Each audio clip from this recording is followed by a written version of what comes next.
Chapter 1070. Nicholas IV wanted to kill Colomans on the spot to avenge Count Denton, so it was reasonable. However, sending Calamas back to the imperial capital and executing him in public after a trial was the right thing to do. It was also beneficial to intimidate the nobles in the 5 provinces. Next, pushing for reforms and taking back the nobles' authority would go with the flow. There would be less resistance. Bai Xiaowen explained the pros and cons, and Nicholas IV listened to his advice again.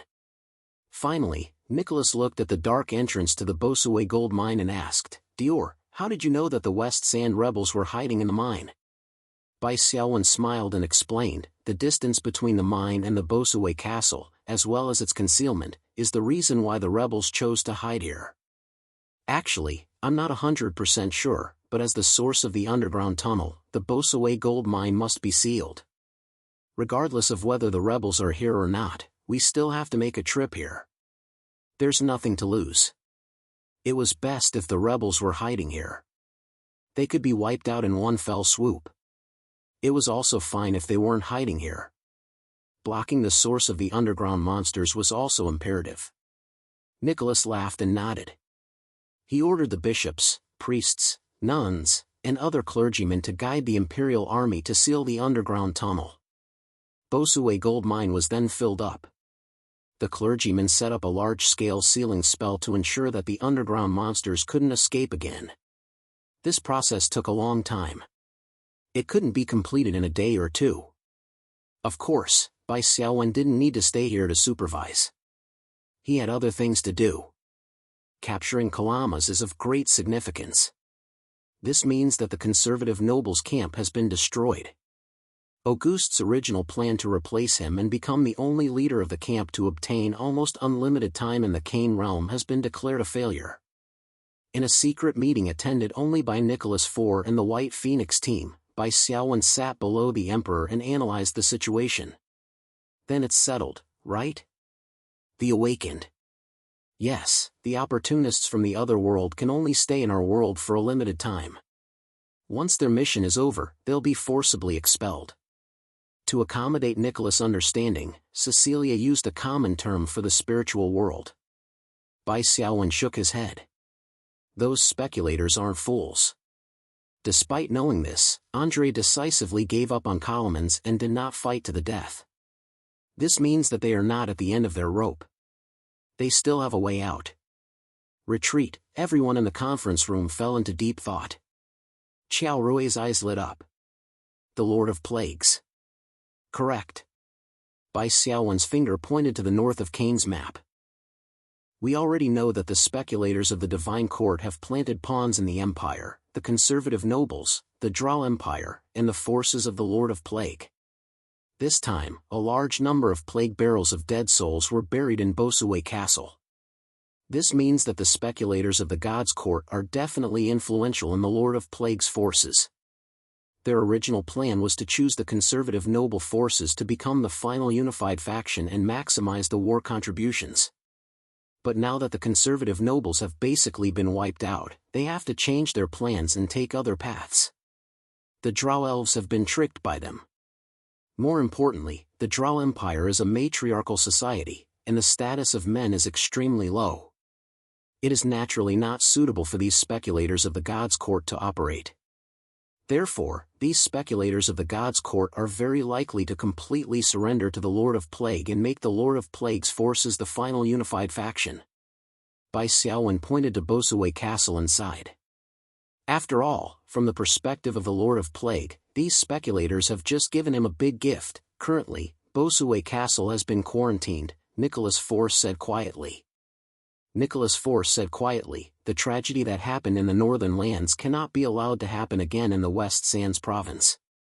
Dior, back then, the scholars under your command developed the plague's nemesis drug and saved the human race in the north. Now, I need your help again. It's my honor, Your Majesty.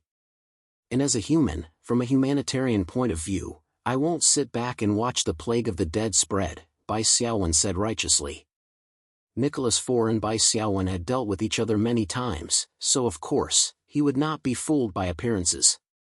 He said directly, "Dior, what reward do you want?" Just tell me directly.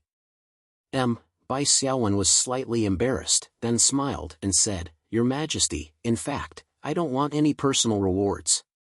It's just that Your Majesty has given the entire north to me. Now the north is poor and deserted. Your Majesty, can you migrate some people here? Nicholas IV sighed. You'd better ask for some personal rewards. Migrating people is a big deal and extremely troublesome. Most importantly, everyone knows that there was a Plate of the Dead in the north, and now there are a large number of zombies wandering in the north.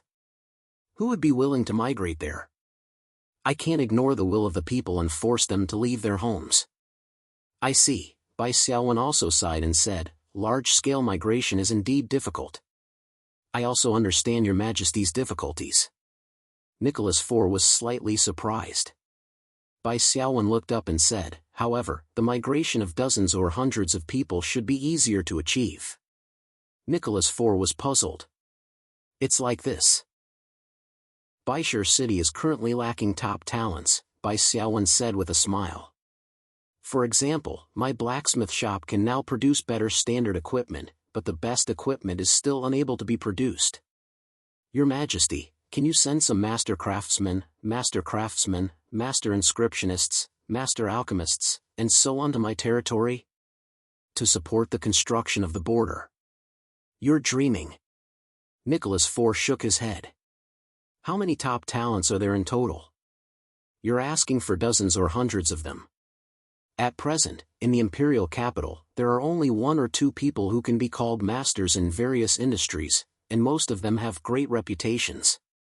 Force them to go to your place? Isn't that the same as exile? These masters will not agree. They won't obey Your Majesty's decree?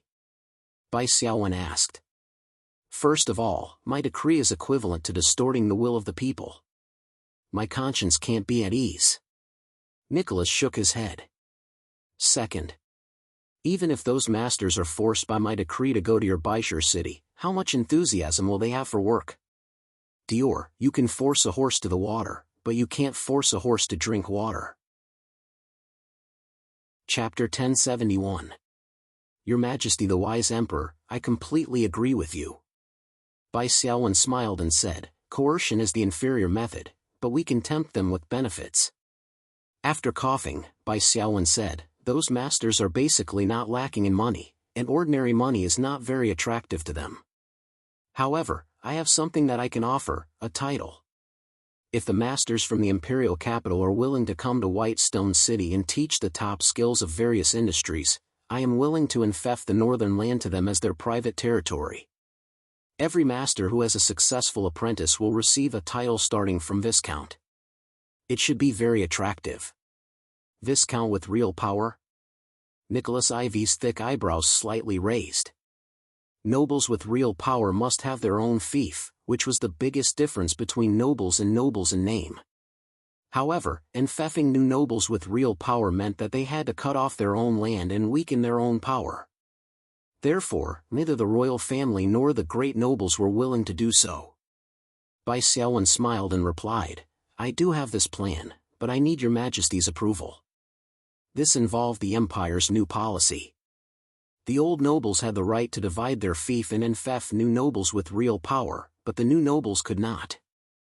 Many of the new nobles' powers had been taken back by the Empire, and the right of first night was only one of them. The Empire's new policy was to change the original enfeffed empire into a centralized empire.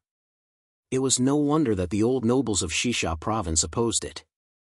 Therefore, if Bai Xiaowen wanted to enfeff the land in the north to others, he would need Nicholas Ivy's approval before it would take effect. Nicholas IV nodded slightly and said, Titles and fiefs do seem very attractive. Perhaps it can really attract masters from various industries to join us. Nicholas used the word perhaps because the conditions in the northern land were too dangerous. The fiefs were barren hills and unruly rivers, and there was also a group of zombies. It was unknown whether the masters could be tempted to join them. If it was a fief in Zhongshu province, the chances would be much higher. Bai Xiaowen immediately said, I don't require the masters to stay in the northern land. After they arrive at Whitestone City, they can work while recruiting apprentices. After the first batch of apprentices graduate, they will be able to obtain their rightful fiefs and titles. Then, they will return to the capital and enjoy the life of the upper class as nobles. Nicholas was slightly surprised, then nodded. Then the conditions are very good. It would only take a few years for a batch of apprentices to complete their apprenticeship. After suffering for a few years in exchange for the identity of a noble with real power, even the top masters of various industries would be tempted. Your Majesty, do you agree with my proposal?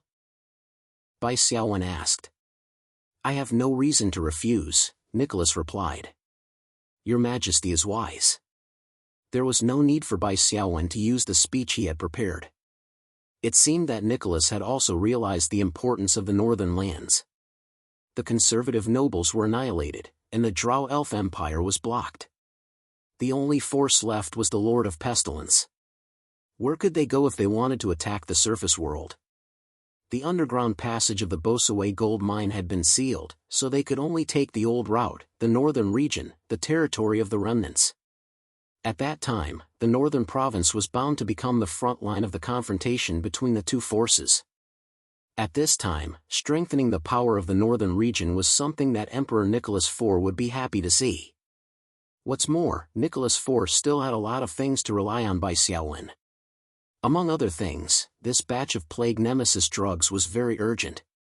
Now, we need to think about the next important question. How should we deal with the Drow army infected with the plague of the dead? Bai Xiaowen asked. These underground monsters have become the source of the plague and should all be eliminated, Nicholas IV said. Nicholas IV said, I have already ordered the Imperial Army to surround Vesuvius Castle and be on standby. We must not let them spread the plague virus wantonly. Bai Xiaowen smiled. I think I can talk to the mistress of the Drow Elves. Bosaway Castle was currently in a half-destroyed state. The plague of the dead itself would not destroy buildings, but the awakened of the Divine Court deliberately created explosive barrels to ensure that the plague virus spread throughout the entire area in the shortest time. The strong impact of the explosion made the century-old castle crumble. Bosaway Castle was now occupied by the Drow Elves. The mistress of the Drow Elves, Cynthia, immediately fled the castle area after the explosion began, but then she found that the explosion soon stopped, and the green fog spread throughout the entire city. Mistress Cynthia was no stranger to this green fog. It was the plague of the dead virus in the plague territory. As an underground force, the Drow Elven Empire and the plague territory had dealt with each other many times. Of course, they were aware of the famous plague of the dead. After all, the Drow Elves were also living beings and were also affected by the plague of the dead. If they were not prepared for this virus, the Drow Elven Empire would have been swallowed up by the Plague Lord long ago. After Mistress Cynthia confirmed her own safety, she began to worry about her army. This army was Mistress Cynthia's strongest force, and it was the foundation for her to control the Nosolis tribe. There was no doubt about its importance. Since her life was no longer in danger, Mistress Cynthia naturally rushed back to the castle area and commanded the battle again. The Drow Elven army originally had the advantage in strength, and the return of Mistress Cynthia quickly stabilized the morale of the army. As for the other human soldiers, of course, they could not resist and were killed one after another.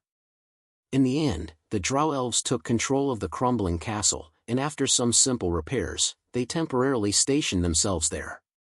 Then they began to use the old method, injecting the poison of the spider elves, fighting poison with poison, and expelling the plague of the dead virus.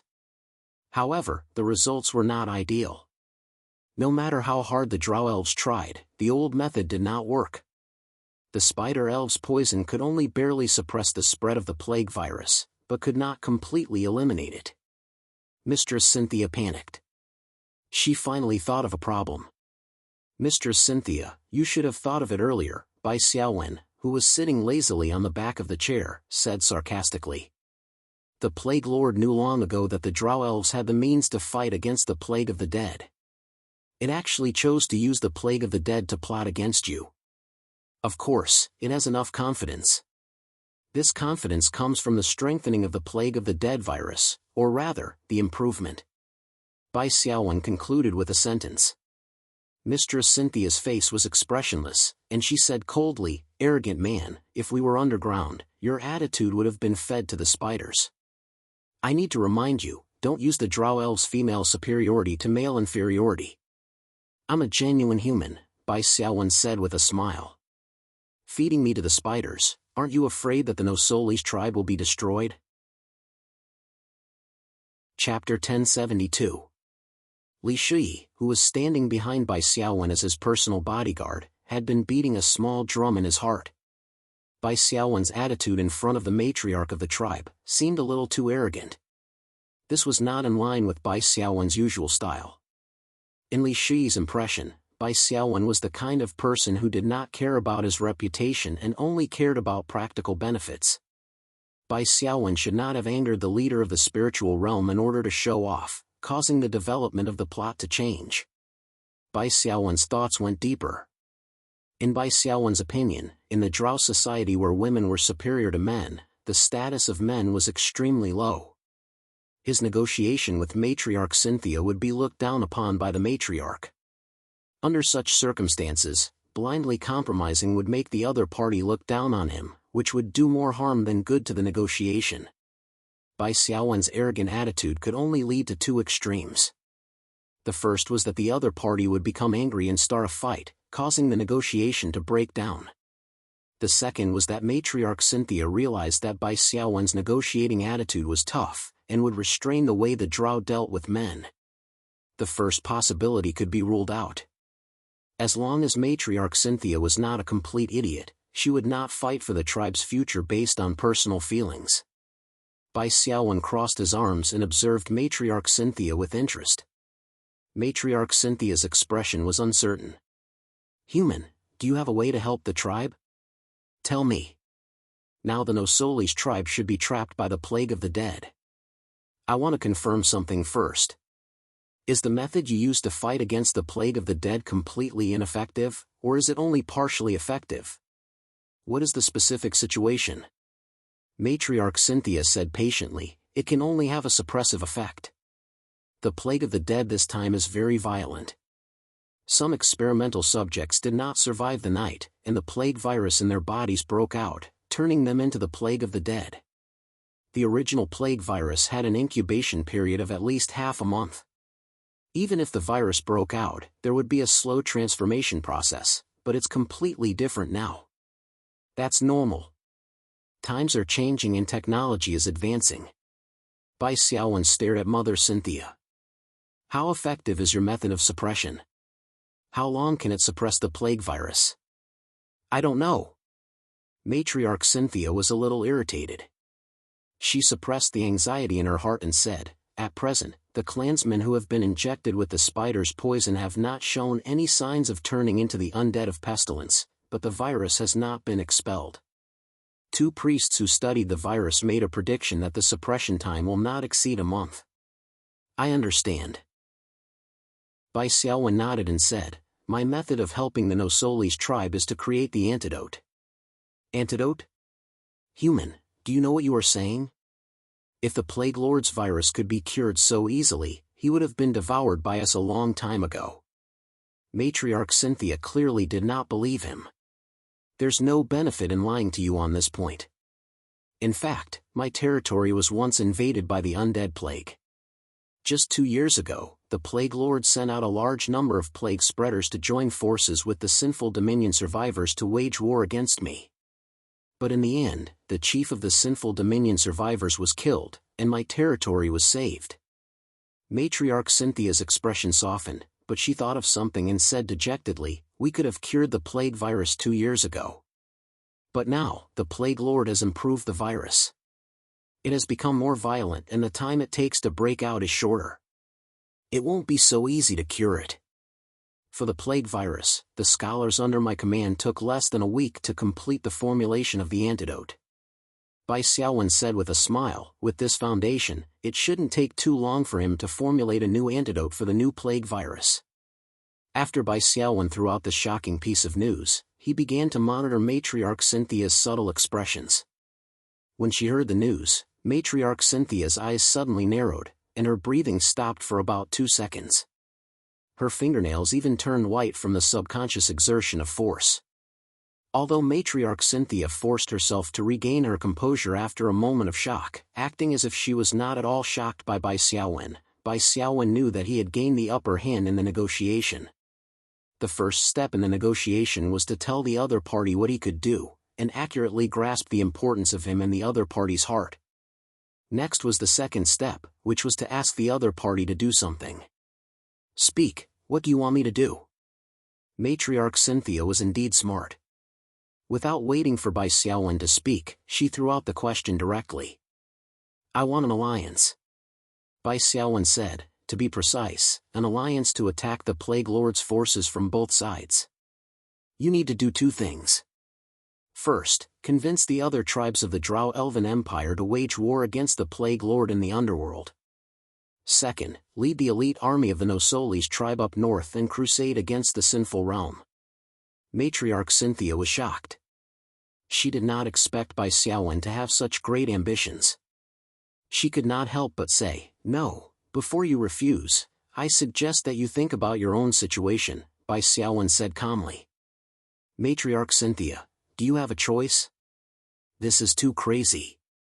"It's completely beyond my ability," Matriarch Cynthia said bitterly.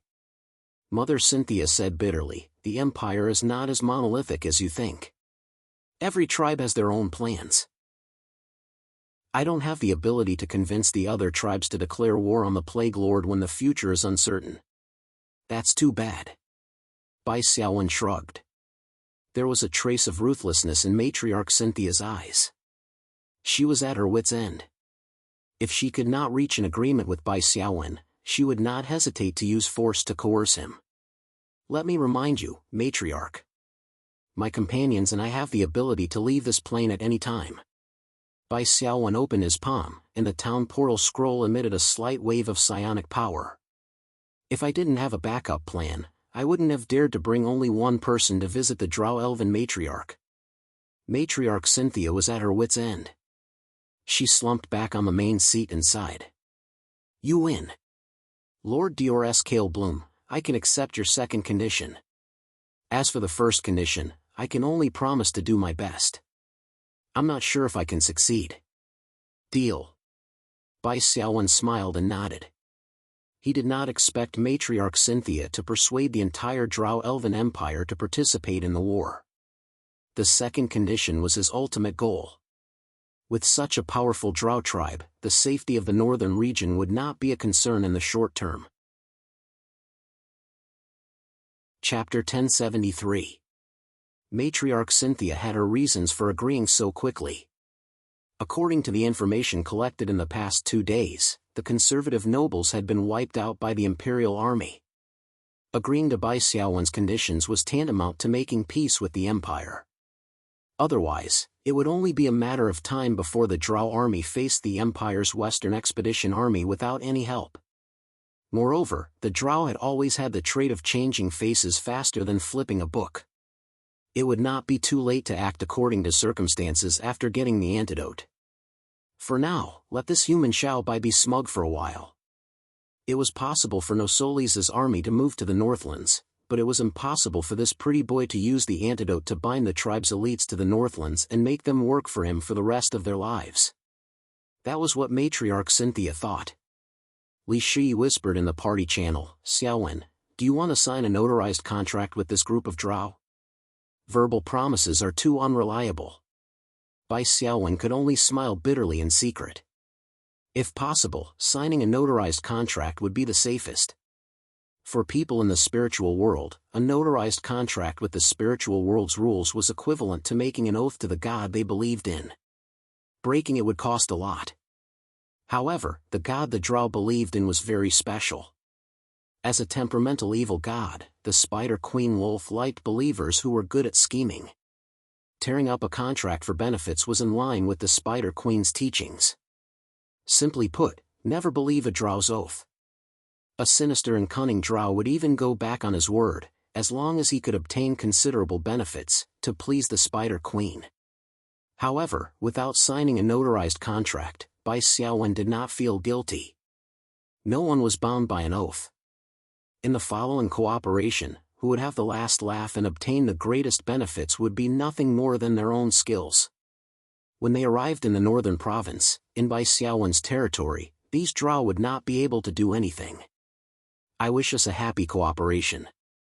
Matriarch Cynthia lowered herself and took the initiative to shake Bai Xiaowen's hand. Bai Xiaowen reached out and smiled. By the way, as a witness of our friendship, I can give you a piece of information for free. What information? There's a new priestess in the Nosolis tribe who went missing during the war. Is there such a thing? Bai Xiaowen smiled. How did you know? Matriarch Cynthia was full of doubts. She had suffered a great loss in the Battle of Bosue, and Camilla, in fact, Camilla the Awakened, had coincidentally disappeared, which naturally aroused her suspicions. If it wasn't for the fact that she couldn't find Camilla, Mother Cynthia would have already interrogated her and investigated the problem with Camilla. In fact, this priestess wasn't the original character. She was replaced by an outsider. Bai Xiaowen sold out Camille without any hesitation. This outsider is in league with Duke Bosuvius's eldest son, Augustus. They are all serving the Lord of Pestilence. How is this possible? Mother Cynthia frowned. She couldn't help but think about the abnormalities Camilla had experienced after passing the Spider Queen's trial. It seemed that there really was a little bit of a match. The drow's paranoia was vividly reflected in Mother Cynthia. A little bit of suspicion, as long as there was a plausible clue to support it, would quickly be magnified. Moreover, what Bai Xiaowen said was the truth. Bai Xiaowen continued, so, your priestess colluded with the Lord of Pestilence and planned such a shocking trap together. Their original plan was to infect the Empire's Western Expedition Army and the Drow, turning them into the undead of Pestilence under the Lord of Pestilence. The difference between them and you is that the Empire saw through their plan and didn't fall for it. Mother Cynthia's face was burning. One could imagine the shame and anger in her heart. Due to the characteristics of the Drow race, they loved to scheme against others and hated being schemed against the most. I will find Camilla. I will make her regret coming to this world. Mother Cynthia gritted her teeth and said, "Ha, the possibility of your idea being realized is not high. Camilla and her companions have already pledged allegiance to the Lord of Pestilence. If my guess is correct, they will appear in the sinful realm of the extreme north, which is the territory of the Lord of Pestilence." Bai Xiaowen looked at Mother Cynthia. "I'll be frank. Unless you go to the sinful realm, you won't be able to find her. Don't worry," Mother Cynthia said with a cold expression. "I will go to the north. No one can fool me. No one can fool the Nosolis tribe. Then please leave as soon as possible. The scholars under my command need to obtain the latest sample of the undead plague before they can start developing the antidote," Bai Xiaowen said. After leaving Basue Castle, Li Shi whispered, "Xiaowen, that Camilla helped us. Don't you feel guilty for betraying her?" "Of course not." Bai Xiaowen said with a smile, "What's there to care about the hatred of someone from the spiritual realm? No matter how much Mother Cynthia hates her, can you kill her? At most, you can drive her out of Cain." After a pause, Bai Xiaowen said, "Besides, it's beneficial for Camilla to leave Cain as soon as possible. Otherwise, as two opposing sides, if we really meet on the battlefield and have to fight, what will she do? It's meaningless to fight with all her strength. If she holds back, it'll be easy for others in the divine court to see through her." It was good to use Camilla's hatred to win over Mother Cynthia. Originally, Mother Cynthia might have been reluctant to go to the North Province. However, after Camilla's information was exposed, Mother Cynthia was motivated to take revenge and should be more proactive. "Xiaowen, I still think that the Drows are unreliable. How long can they be obedient in the north?" Li Shi said. "Before the antidote is made, they must be obedient." Bai Xiaowen blinked.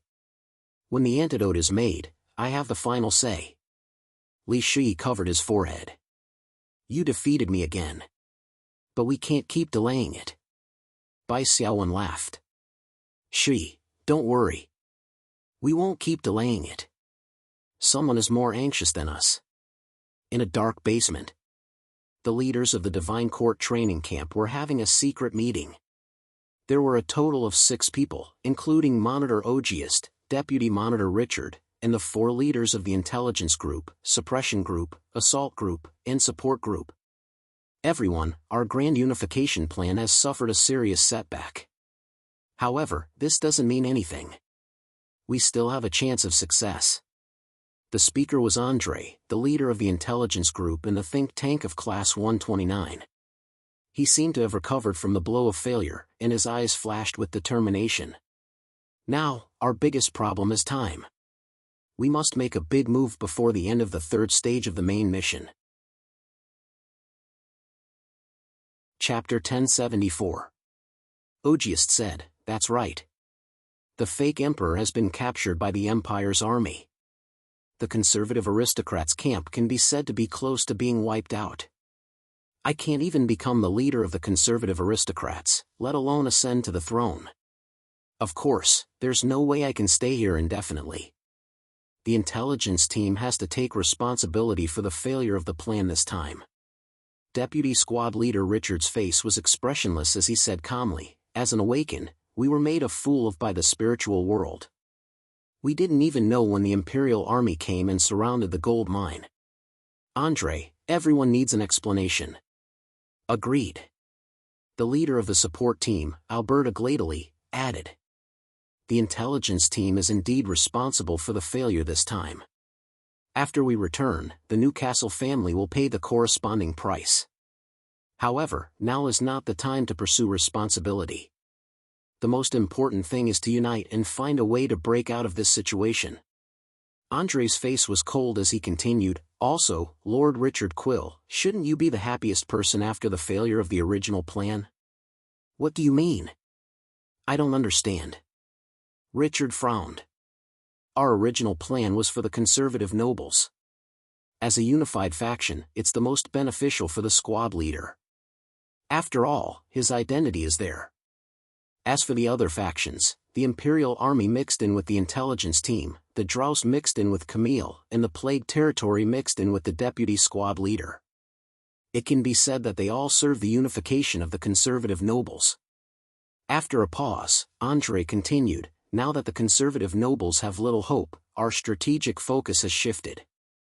Out of the 3 existing factions, the most suitable choice was the Plague Territory. As a Calamity General, you naturally have the unique conditions to join the deputy squad leader. If this unification is successful, your war contribution will be even higher than the squad leaders, and you'll get better class manuals." At this point, Andre's lips curled into a mocking smile. "With the deputy squad leader's vision, you must have seen this long ago, right? You might even be secretly happy." "Haha, Andre, what you're saying isn't meaningful at all. I wholeheartedly hoped that the original plan would succeed. Now that the plan has failed, you can only shift the focus to my side. You can't blame me, right?" Richard Quill smiled. "Don't be happy too early, Deputy Squad Leader," said Andre coldly. "What we're facing isn't just the Empire. Those spirit realm beings are just pawns. And the chess player standing behind the Emperor. If you're not careful, the chances of your backup plan failing are extremely high." Vice Class Monitor Richard curled his lips. "Chess player? Why didn't I see it?" "The way I see it, in order to cover up your own incompetence, you pushed the reason for your failure to the Awakened from the opposing faction. If there is such a so-called chess player, why didn't I see one in the gold mine battle?" Knock knock. Ogiest knocked on the table. "Richard, if you talk to Andre like that again, don't blame me for throwing you out. Bullshasterisk T, the situation is clearly in your favor, yet you're still chasing after us. At most, we'll just break up and return to our own territories to search for the next opportunity to unify the continent." Vice Class Rep Richard's expression changed slightly, but he didn't say anything else. Camille raised her hand and said, "There are indeed hostile Awakened. The 2 members of the suppression group who cut into the Drow camp with me can testify that all 3 of us have seen each other. Why didn't I hear you mention it before? You're hiding key information." Alberta, the leader of the support group, wanted to put the blame on Camille. Camille didn't want to be blamed. She smiled softly and said, "After I encountered the hostile Awaken, I reported this information to Mr. Andre, the leader of the intelligence group, on the same day. As for you, I don't seem to have the need to tell you, do I?" "Humph," Alberta, the leader of the support group, snorted. Seeing that the two team leaders were about to quarrel again, Andre felt very powerless. The members of Class 129 of the Divine Court training camp came from different territories. They all had their own agendas, and their cohesion was very poor. It would be fine if everything went smoothly, but once they encountered setbacks, internal conflicts would quickly magnify. It wasn't a solution to only rely on Ogiest's prestige to suppress them. "Don't quarrel." Andre sighed and said, "Don't you want to know more about this chess player behind the scenes?" The basement quieted down. "You found out?" Camille was the first to ask. "Sort of," Andre said faintly. When the members of the intelligence group were expelled, they passed on the last piece of information to me. The person who led the team to expel them was an Awakened named Cecilia. She was a leader of the archers. In the past 2 days, I visited the natives of the Shisha province and accidentally learned that this Cecilia was a noble from the Northland province. She was very famous in the Gorse Empire and had participated in the Northland Remnant War. Everyone knows, right? Under the instigation of the Lord of Plagues, the Northland Remnant War once broke out with the Gorse Empire. "I know. Isn't this one of the background stories of the Cane Plain?" Richard, the vice leader, said. "No, this isn't a background story. It happened in a war that Awakened participated in. Our early preparations neglected this point," Andre said. In the war, in addition to Cecilia, who was known as the White Rose, another noble shone brightly. His name was Dior Scale Bloom. He was the heir to a fallen noble territory. Originally, this guy named Dior was a good-for-nothing. He couldn't even maintain his territory. But when the war came, he was like a different person.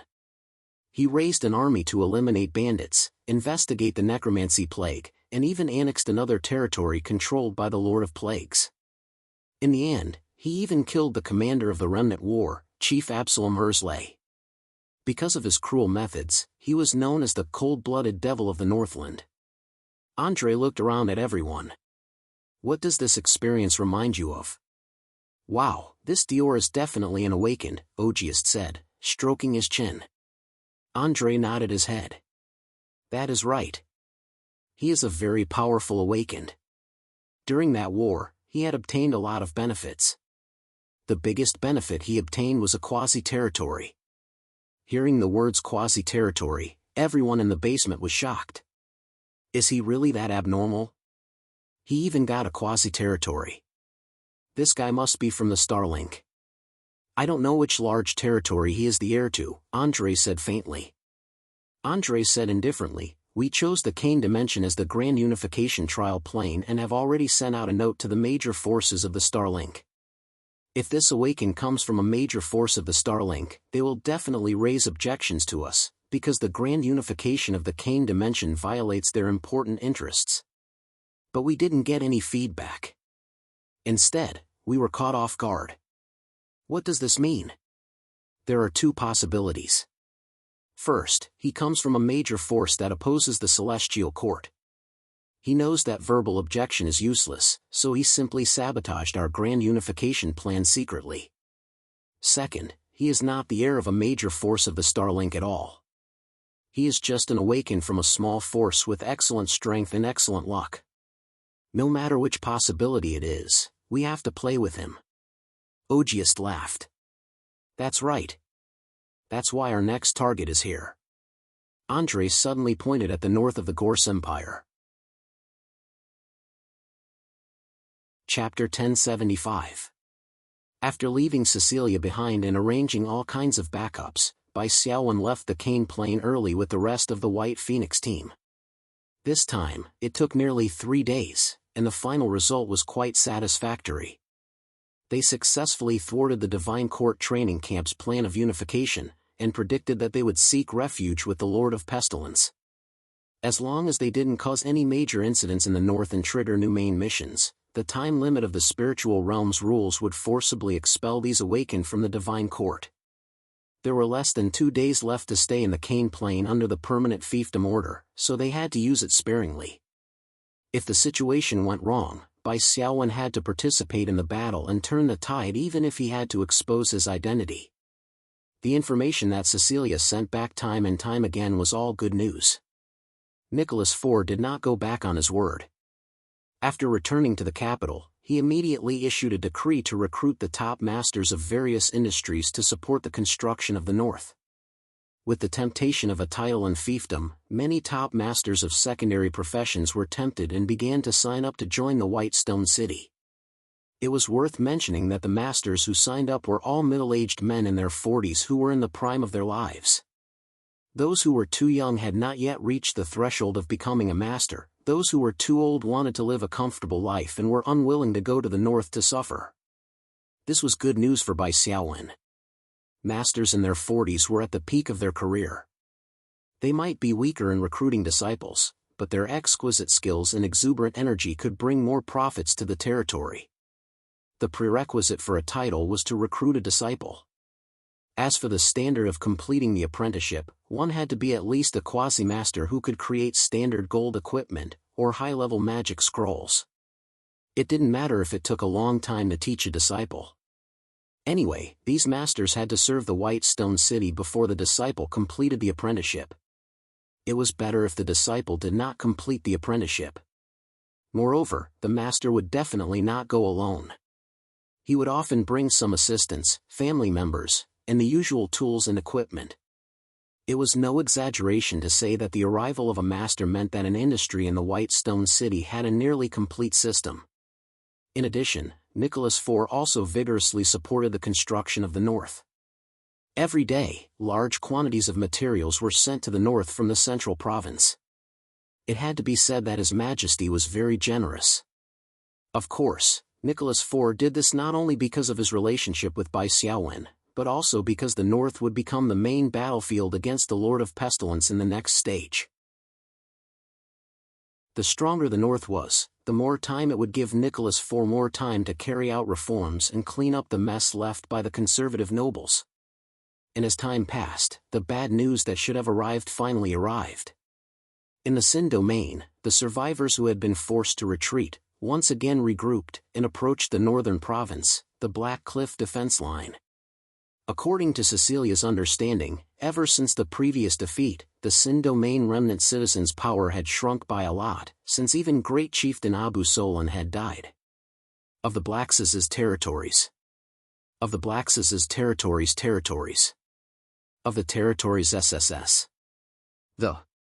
Even now, the Lord of Pestilence coveted the surface world.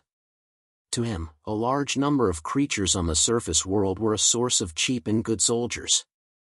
As long as he could take down the North, the Lord of Pestilence would be able to obtain the base he had always dreamed of in the surface world. Then, he could start the migration of the plague territory from the underground world, where the environment was harsh and life was scarce, to the surface world, which was like paradise. The Lord of Pestilence's battle plan this time was not much better than the previous one. He still sent out the spreaders of the plague to secretly spread the plague of the dead in various parts of the northern lands to support the attack of the remnant tribes. If one were to talk about differences, there were two main points.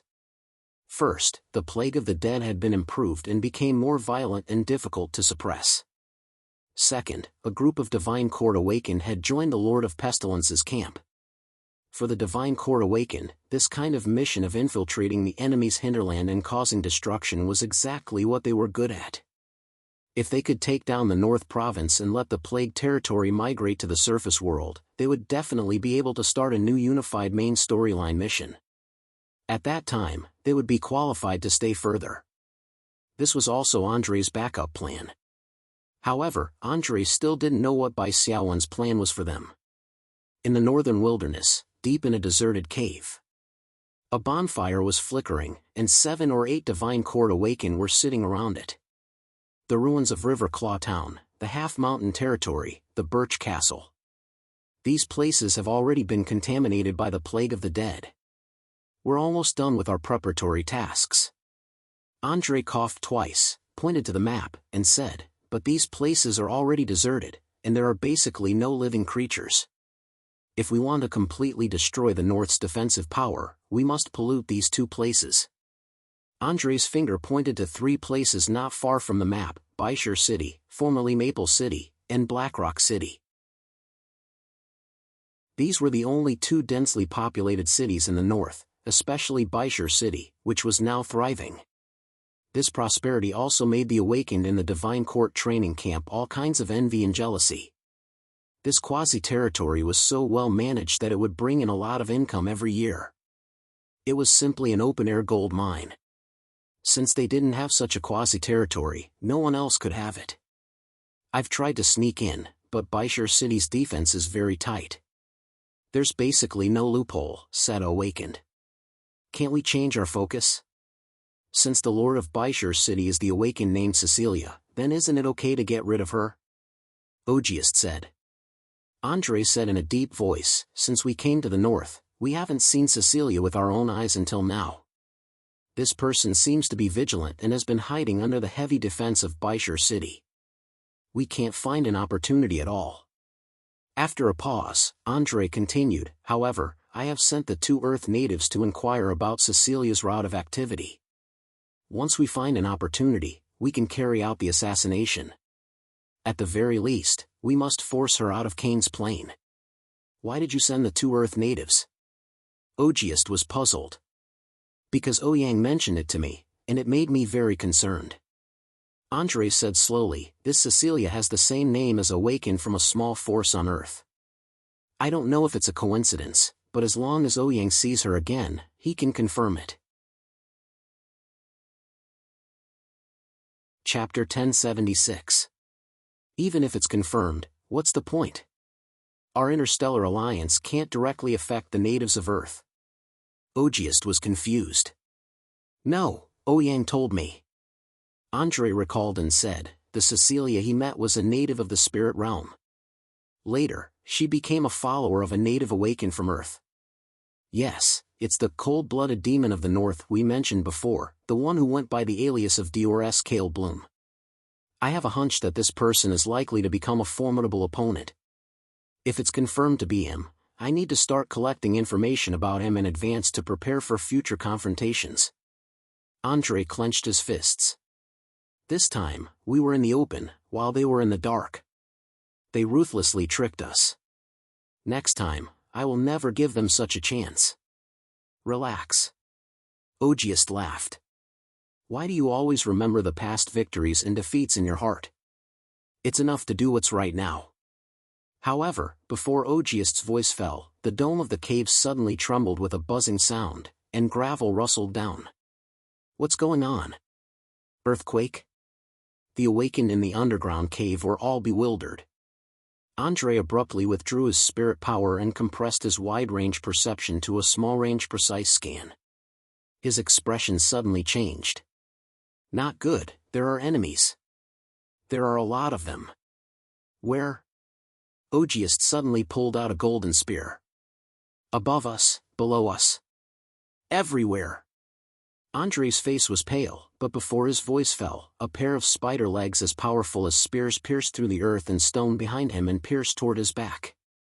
At this critical moment, Ogiest's beast-like intuition saved Andre.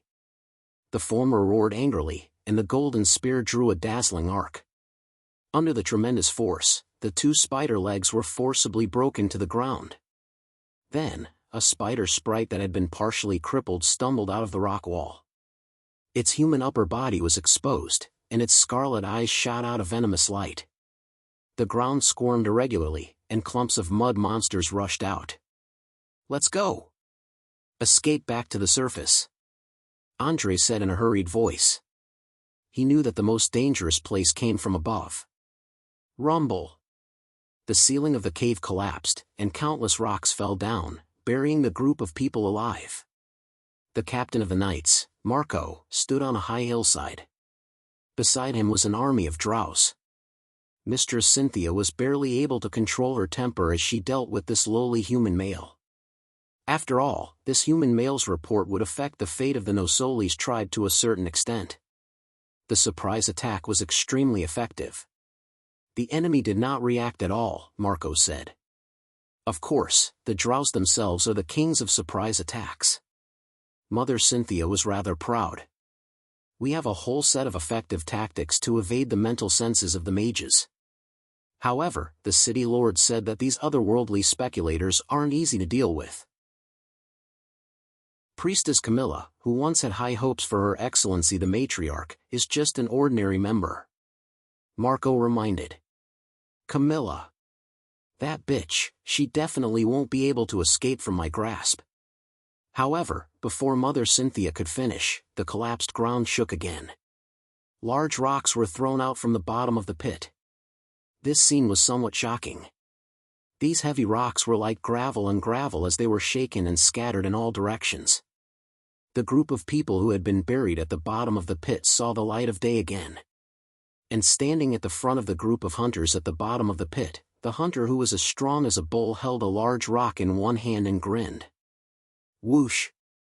The large rock suddenly smashed toward Mother Cynthia. Break! Mother Cynthia opened her 5 fingers, and a wave of shadow energy surged. The large rock was torn apart and rustled to the ground. Auguste's provocation was very obvious. Mother Cynthia narrowed her eyes and gritted her teeth.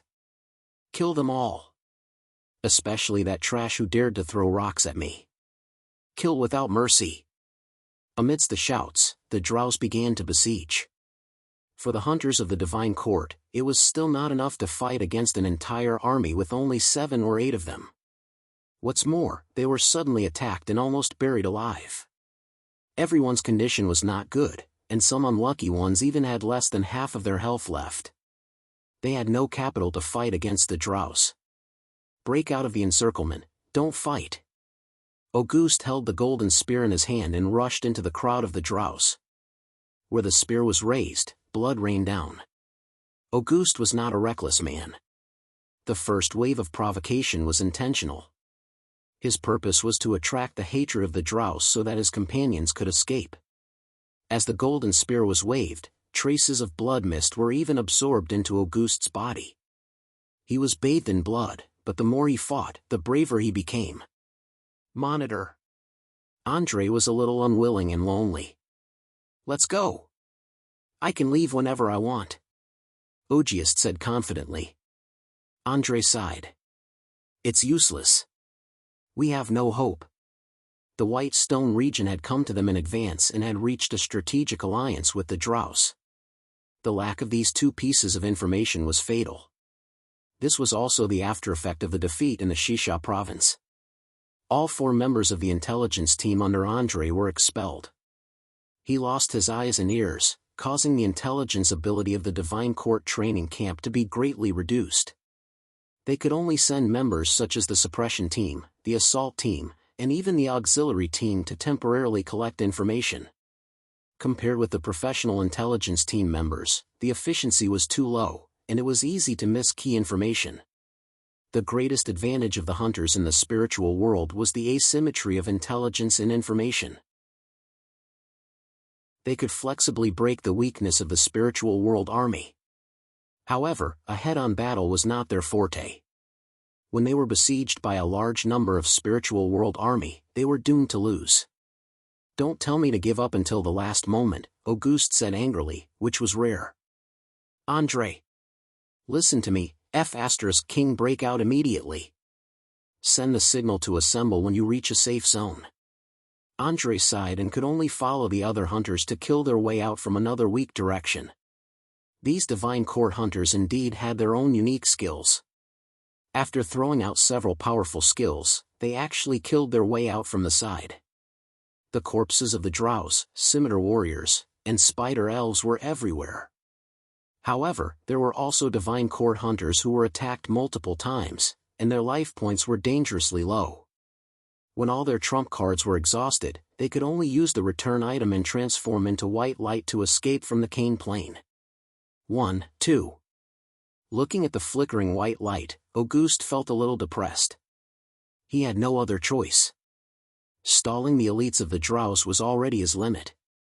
To Auguste's relief, a total of 5 people, including Andre, rushed out of the encirclement of the Drows.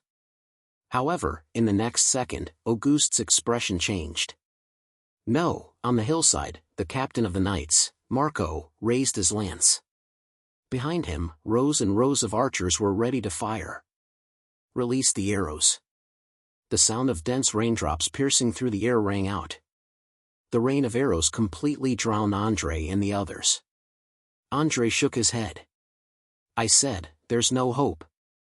White light lit up one after another. The hunters of the Divine Court had to use means such as the return scroll to escape from this place of death. Chapter 1077. Auguste stared at the scene in a daze. The Drow warriors around him surrounded him with their swords. In the end, I still failed. Auguste's golden spear drew an arc, forcing the Drow scimitar warriors to retreat. He suddenly raised his head and looked at Captain Marco on the hillside. You are Dior Kael'Blum's knight. Tell him that he's the winner of this game.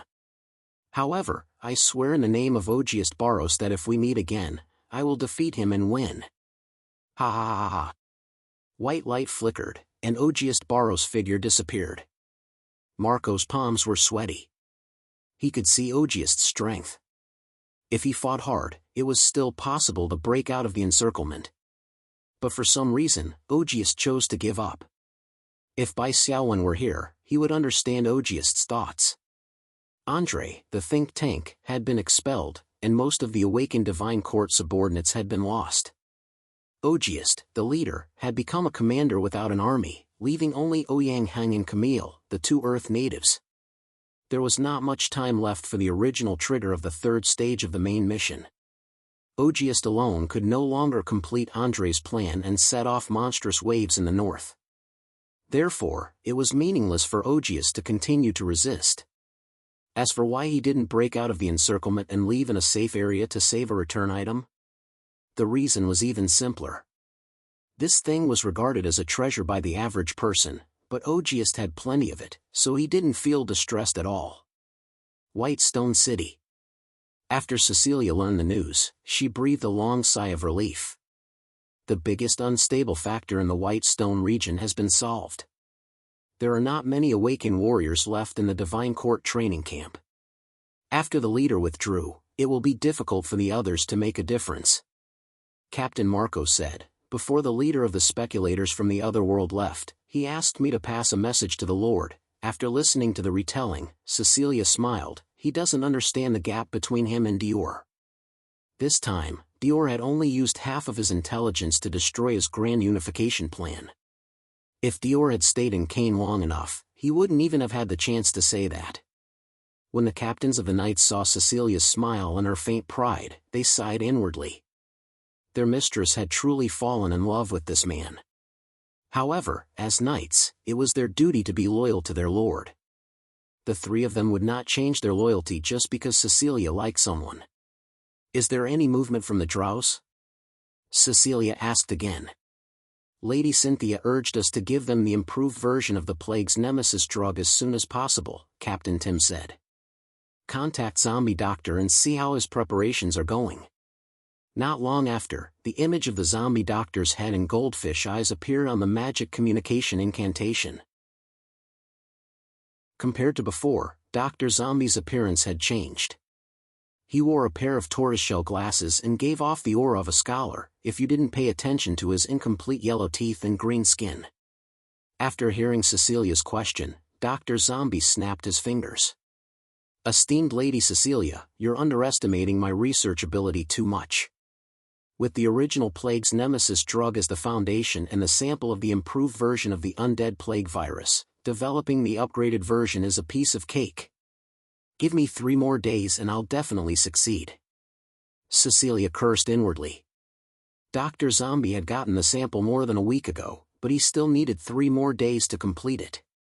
Compared to his godly speed of creating the first-generation plague's nemesis drug from scratch, it seemed that he had slacked off.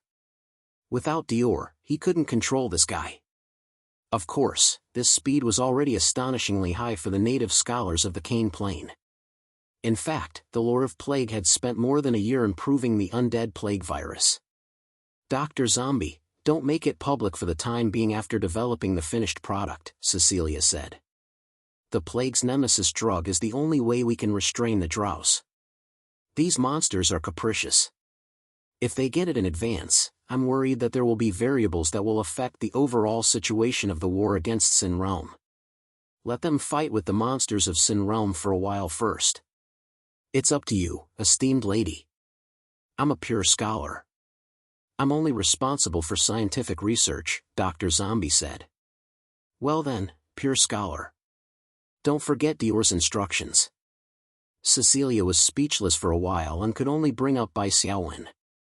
Dr. Zombie smiled awkwardly and quickly ended the communication.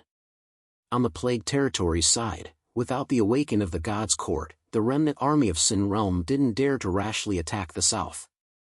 It should be noted that the current Sin Realm's allied army wasn't much weaker than when Absoran was in power. Although they didn't have a valiant warlord like Absoran as their commander, the various tribes of the remnant army of Sin Realm had basically completed undead, that was, completely transformed into undead creatures. Their strength had generally increased. Of course, this was the inevitable result of the Cain realm's evolution from the middle to the late stage of great unification. Every faction's forces were improving, and the most obvious indicator was the level of the faction. In the War of the Remnant Army 2 years ago, most spiritual creatures were at level 6, and a few natives had just crossed the threshold and reached level 7. But now, natives below level 7 were almost extinct, except for children, and there were even some at level 8 or 9. The strength of the Sin Realm's allied army was improving, and so was the strength of the White Stone region's construction corps and archers, not to mention the assistance of the drows. This was the reason why the Lord of Plague didn't order an attack, fearing a repeat of the past. In the following month, the Gorse Empire and the Northland province were finally able to breathe a sigh of relief. Nicholas IV promoted the reform and summoned the heirs of various noble territories to the imperial capital in the name of studying at the Imperial Capital Academy. In fact, they were hostages. Riding on the momentum of the victory in the Western expedition, the hostage plan was implemented smoothly. A few diehard nobles were naturally reprimanded by the emperor. Next, the gun would hit the bird that stuck out. These nobles' territories were the first to be targeted. The process was needless to say. The central government of the empire, which had recovered a lot of rights and interests, had achieved immediate results in terms of finances. Nicholas had also finally prepared the funds for the northern expedition. The first imperial army to assist the Northland was already on the way. As for the Northland province, or White Stone City to be exact, it had also experienced a leap in development. Chapter 1078. The arrival of the Masters brought about earth-shattering changes to the territory. Once the talents were in place, the infrastructure quickly caught up. The blacksmith shop, the mill, the jewelry shop. A series of secondary occupation buildings were quickly upgraded to level 5. This was a critical level with extraordinary significance. The blacksmith shop was upgraded to a foundry, and it could finally produce standard gold equipment. The mill was upgraded to a pastry shop. In addition to the rice series of food, it could also produce refined snacks, cookies, delicious cakes, and other high-end food. In addition, the master brewer from the imperial capital opened a new winery that could brew ale that could restore physical strength. Unfortunately, the winery had just opened. Even with the master brewer, it was only a level 3 secondary occupation building. Other than ale, stout, and a few other alcoholic drinks, there was nothing else. For this reason, the master brewer had also chased the city lord's office and requested to urgently build the necessary buildings for the winery. He had many carefully mixed ancestral secret wines with various special effects, but the winery had to be upgraded to level 5 to become a winery before it could be brewed. The upgrade of the secondary occupation building also increased the military power of the territory. The appearance of composite bows, standard light steel armor, and other technical equipment also allowed Cecilia to finally train the troop she was best at in the military camp, the winged cavalry. The winged cavalry was a flexible and versatile troop that was suitable for both long-range and short-range attacks. They could use long-range weapons such as flintlocks and composite bows to suppress fire. When necessary, they could also charge and break through the enemy's formation. They had the attacking ability of light cavalry and the attacking ability of heavy cavalry. They were considered the top troop class in the Kane dimension. If there was a flaw, it would be that they were too expensive. Not to mention that the current financial situation of the White Stone territory was only barely maintained by the blood transfusions from the central government of the empire. This was also because the northern land was too desolate. Large areas of mineral resources were undeveloped, and large areas of high-quality farmland were uncultivated. Cecilia was using the financial resources of 2 cities to support the army of the entire province. It was normal for her to be financially strapped. However, Bai Xiaowen's opinion was that the winged cavalry must be trained, and as many as there were. For this, he did not hesitate to sacrifice the long-term development of the territory. If someone else had suggested this, they would most likely have been labeled as militaristic. However, since it was Bai Xiaowen who suggested it, Cecilia did not hesitate at all. Borrowing money, buying on credit, selling minerals. There were even new merchant forces from the central province who wanted to buy a few noble titles in the Northland. Cecilia had to pinch her nose and agree. The territory's finances were constantly in the red, and they were burdened with debt. However, this did not affect Bai Xiaowen's ability to transport goods from the warehouse and place them in the virtual shops on Earth to earn a lot of money. To be more precise, the appearance of a batch of level 5 secondary profession constructions allowed Saber Dazhong's shop to once again welcome a wave of explosive sales growth, and Bai Xiaowen's profits were even greater. First, tell me the reason. There were 2 types of products for the various professions in the territory. The first type was products that could not be brought out of the Kane Plain. They were mainly for the military and civilian needs of the territory. The other type was products that could be brought out of the Kane Plain. They were mainly for the sales of the shops that had a lot of customers. These 2 products were 2 independent systems that worked side by side. There was no such thing as an increase in A and a decrease in B. There was no correlation between the 2. Take the blacksmith shop, which was now the foundry, as an example. As long as there was a level 5 foundry, it meant that there would be a production capacity of 3,000 points that could be brought out of the Kane Plain. This meant that there would be a daily production of 3 standard gold equipment, or 60 blue equipment. These 3,000 points of production capacity could not be given to the territory for development.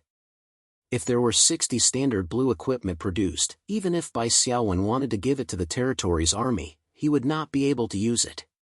Besides, it was normal for the sales of the virtual shops to explode. Originally, Saber Dazhong's shop, which had a lot of customers, only had low-end products. At most, it would occasionally add a few high-end goods that Bai Xiaowen and the others had obtained. In terms of profitability, it mainly depended on the stable and cheap supply of low-end products. There was no way to have a stable supply of high-end goods. Now, mid-range goods, such as blue equipment, and high-end goods, such as gold equipment, could all be produced in the territory. This was terrifying. The shop could completely transform. With extremely low costs and a stable supply of goods, it could seize the mid-range and high-end market. Everyone knew that the profit margin of the high-end market was the largest. Moreover, the upgrade to a level 5 sub-profession building had a surge in production capacity, from 1,000 points to 3,000 points. It could also ensure a sufficient supply of goods. In addition to the new brewery, the Master of Inscription from the imperial capital had finally filled the gap of the territory's lack of mages and inscriptionists. As the most common type of tool, magic scrolls would become another popular product in the territory. North of White Stone City, the Drow's temporary military camp. Cecilia and Matriarch Cynthia sat opposite each other. Matriarch Cynthia's skin was deathly pale. Livor mortis had grown in many places on her originally white skin. The 2 priestesses of the Nosolis tribe behind her were in an even worse situation. Their eyes had already turned scarlet. This was a sign of necromancy. The spider's toxin is gradually unable to suppress the necromancy plague. A month has passed. The special medicine that you promised. Where is it? Matriarch Cynthia suddenly stood up and tore off her clothes in front of Cecilia and the two knights. Look at these ugly scars. Even my body is beginning to emit the stench of necromancy. If you continue to shirk responsibility, the elites of my tribe will all become the necromancy plague. They will become the claws of the Lord of Pestilence and devour you in turn. Of course, before I become the necromancy plague, I will make you pay the price you deserve. I promise. In the face of Matriarch Cynthia's threat, Cecilia smiled calmly. Matriarch, you misunderstand. This time, I came here personally to provide you with the special medicine that is the bane of the plague. We are well aware of your strategic value, especially when fighting against the Lord of Pestilence. We cannot do without the support of the Nosolis tribe. If you become the claws of the Lord of Pestilence, it will all be over. Cecilia nodded slightly. Behind her, the captain of the knights, Marco, stepped forward and took out a rectangular wooden box. He slowly opened it. A row of medicine rippled with blue light, dazzling the eyes. Cecilia sighed. The improved virus of the Lord of Pestilence is more stubborn than expected. Our Lord Erudite worked tirelessly, forgetting to eat and sleep. He was so tired that his entire body was blue, and his hair and teeth were almost falling out. Only yesterday did he create the special medicine. After it was verified, I immediately sent it over personally. This is enough to prove the importance I place on your side. Matriarch Cynthia pulled up her clothes, and like a spring breeze, she changed her expression and smiled. Thank you, Lord Erudite, for your selfless contribution.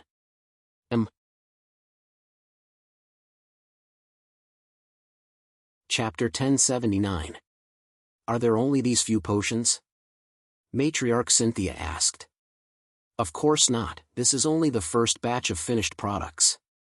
Next, the factories under the Beischer Research Institute will do their best to produce a new type of plague bane to help our allies through this difficult time, Cecilia said. How long will it take? My clansmen can't hold on for too long. Mother Cynthia was a little scared. She had already experienced the delaying methods of the Beischer humans. Fortunately, Cecilia gave her an accurate answer, 7 days at most. Mother Cynthia sighed in relief. According to her observation, the higher the status of a noble, the heavier the weight of their promises. If this sentence came from Knight Marco, she would have some doubts, but Cecilia's credibility was undoubtedly higher. Of course, this was different from the Drows. Due to the belief of the Spider Queen Wolf, the Drows were proud of going back on their words and reneging on their promises. Cecilia looked at Mother Cynthia's relieved expression and added, Your Excellency, scouts reported 2 days ago that spies of the remnants of the sinful realm have begun to infiltrate the north. I hope you can send someone good at detection to capture them. No problem. At this juncture, Mother Cynthia would certainly agree to any request, at least on the surface. Cecilia was not fooled. She said, I don't know how many spies there are, but a conservative estimate is no less than 10 teams. I hope you can capture at least half of the number. Otherwise, if they destroy the production of the medicine factory, I'm afraid it will be difficult to deliver the goods on time. I understand. Mother Cynthia of course heard Cecilia's hidden threat. Then I'll take my leave. After Cecilia left, the 2 spider priestesses behind Mother Cynthia came forward to look at the box of new plague bane potion. Can this potion really cure the deadly poison of the undead plague in our bodies? Will the humans deceive us? The 2 priestesses raised their doubts one after the other. No, if they use fake potions to fool us, the result will be that our entire tribe will become the plague undead and become their enemy. This is something that humans don't want to see, and it's also our hidden bargaining chip. Otherwise, that female city lord would have proposed even more harsh conditions. Mother Cynthia said slowly, Marcia, Alba, the first batch of finished products will be given to the 2 of you first. The 2 priestesses' expressions changed slightly. Marcia quickly said, Mistress, how could I dare to use the antidote before you? The other priestess, Alba, was obviously much more straightforward.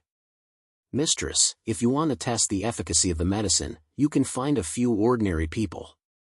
"Do you think I'm asking you to test the medicine?" Cynthia said coldly. "I've already said that there's no problem with the medicine. You actually dare to go against my good intentions? I'll have to reevaluate your loyalty." A faint murderous aura spread throughout the tent. The two priestesses' expressions fell. Marcia lowered her head and said, "Yes, we didn't know what's good for us and disobeyed Mistress's wishes. I hope Mistress will give me another chance to use the medicine." Alba said, "Yes, I'm willing to use the medicine after Marcia to relieve Mistress's worries."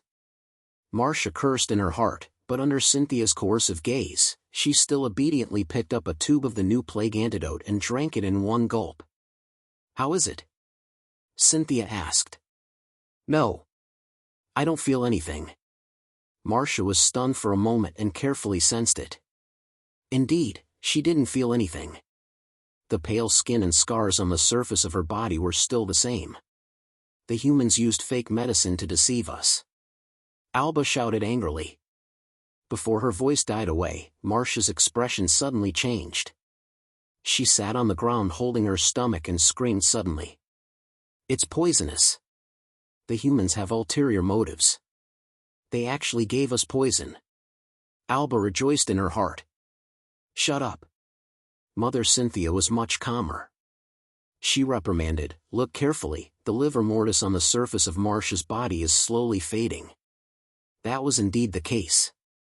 It didn't take long for the priestess Sima Marcia to recover from the pain. Her skin regained a trace of luster, and the livor mortis also dissipated a lot. She originally looked like a zombie filled with water, but now she at least looked a little more like a living person. "How do you feel?" "This medicine is effective, isn't it?" Mother Cynthia asked. "It's effective. But the process is very painful. The stimulation of this medicine is very strong.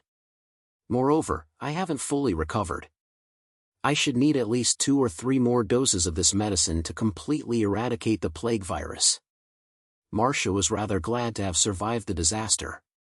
"Yes, I heard from the female city lord that the previous plague's nemesis medicine needed a few weeks to fully recover. Now, it seems that the new plague's nemesis medicine's effectiveness has improved a lot. You only need to take it a few times to recover. That scholar is really amazing. He's an outstanding talent. If there's a chance, we can pay him a visit and rope him in." Mother Cynthia said, and then said to the other priestess, "Alba, it's your turn to take the medicine."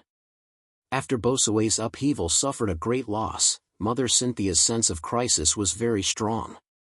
She was afraid that Marcia's test was a coincidence, so she had Priestess Alba act as the experimental sample again. As for why she chose these 2 priestesses to test the medicine, and not a few lowly ordinary clansmen, the reason was simple. These 2 priestesses and Mother Cynthia's strength and bloodline were relatively similar, and the results of the test were the most convincing. If it was a weak ordinary clansman, the results of the test would be different. Priestess Alba took the medicine, and the results were similar to Priestess Simasia's. After the intense pain, the symptoms of the undead plague were alleviated. This time, Mother Cynthia was relieved. "Mother, what should we do next? Should we listen to the human city lord's arrangements and capture the scouts of the Sin Domain survivors?" Mother Cynthia nodded. "Of course we should go, and we can't do it half-heartedly. We have to do our best." Didn't you hear the hidden meaning in her words? If our results don't satisfy them, the supply of the antidote will change. Now, our clan is in urgent need of the human's antidote. We have to listen to her orders. When the undead plague virus is completely eradicated, we won't have to look at the human's face anymore. Priestess Alba said. When the time comes, we won't just not have to look at her face." Mother Cynthia clenched her fists. "I still want to occupy Whitestone City."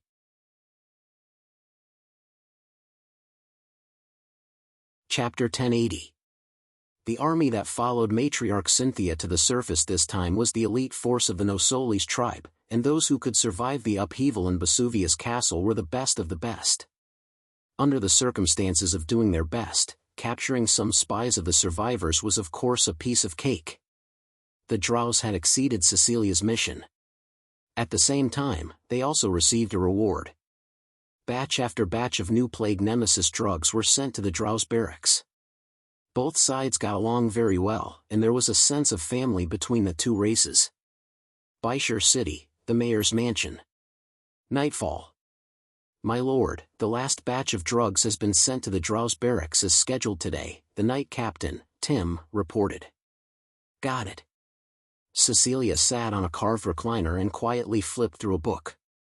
This was a book about the anecdotes of the underground world. The assistance of the Empire, as well as the arrival of masters from various industries, brought about visible changes. In the past, the mayor's mansion could be said to be poor. Even the tables and chairs were in a crude state without any carvings. How could there be such an exquisite and comfortable recliner? Tim wanted to say something but stopped. Cecilia looked up and said, "If you have something to say, just say it." My lord, I think we have too much trust in the Drows. The plague's nemesis drug was our only trump card to restrain them. Now that the trump card has been used, it's hard to say if the Drows will still cooperate with us to fight against the Lord of Pestilence and the remnants. Cecilia nodded. I know this very well, but Dior has made preparations in advance, so you don't have to worry. Before she finished speaking, the ground rumbled and shook. Hurried footsteps were heard. The night captain, Marco, had not arrived, but his voice was heard first. My lord, it's not good. Those long-eared monsters have launched a night attack on us. Cecilia suddenly stood up and asked as she walked out, what's the specific situation? Phil is leading the city guards to resist to the death. Fortunately, the walls of Byshire City are high and thick. With the help of the city defense equipment, the Drows can't break through our defense for a while, Marco said. I understand. Tim, go to the barracks immediately and find the Knight of Divine Grace, Barita. Give her Dior's note. She knows what to do. Cecilia said. Tim took the note full of doubts, but he had to suppress his curiosity and leave in a hurry. Cecilia led Marco and a group of knights to the top of the city wall. In the hazy night, they could see the Drow army advancing in echelons. The first team tried to climb the city wall, but they were all smashed down by the rain of arrows and rolling logs on the wall. Behind them were a large number of Drow reserves. When the casualties of the first team were relatively large, the second team would take over the siege and the first team would come down to rest and reorganize. This was a common tactic used by the besiegers to maintain the pressure on the defenders. Of course, this tactic was built on the premise that one side had a great advantage in terms of military strength. The Drow army was an elite force that could compete with the regular army of the Empire. Even though they had suffered setbacks in the Shisha province and had lost a lot in the war with the Divine Court and the remnants in the Northland province, the remaining troops were several times more powerful than the Whitestone army. The quality of the soldiers was much better than that of the Whitestone army, which had just been formed. What's more, the Drow's night vision was excellent, and they had a great advantage in attacking the city at night. The above reasons were where Matriarch Cynthia's confidence lay. She didn't even need a special strategy. It was enough to defeat the Whitestone army's defense with her superior forces. On the city wall, taking advantage of the enemy's first and second team's rotation, Cecilia took a deep breath and said loudly, Your Excellency Matriarch Cynthia. Is this how you treat your savior? If it were an ordinary person who did such a thing, they might not dare to show up for fear of losing face. But the Drow was obviously not ordinary. Matriarch Cynthia rode on the back of a big spider with a smile on her face and a clear voice, Human female Castellan, thank you for the antidote. Then as a thank you gift, I will spare your lives, provided that you surrender.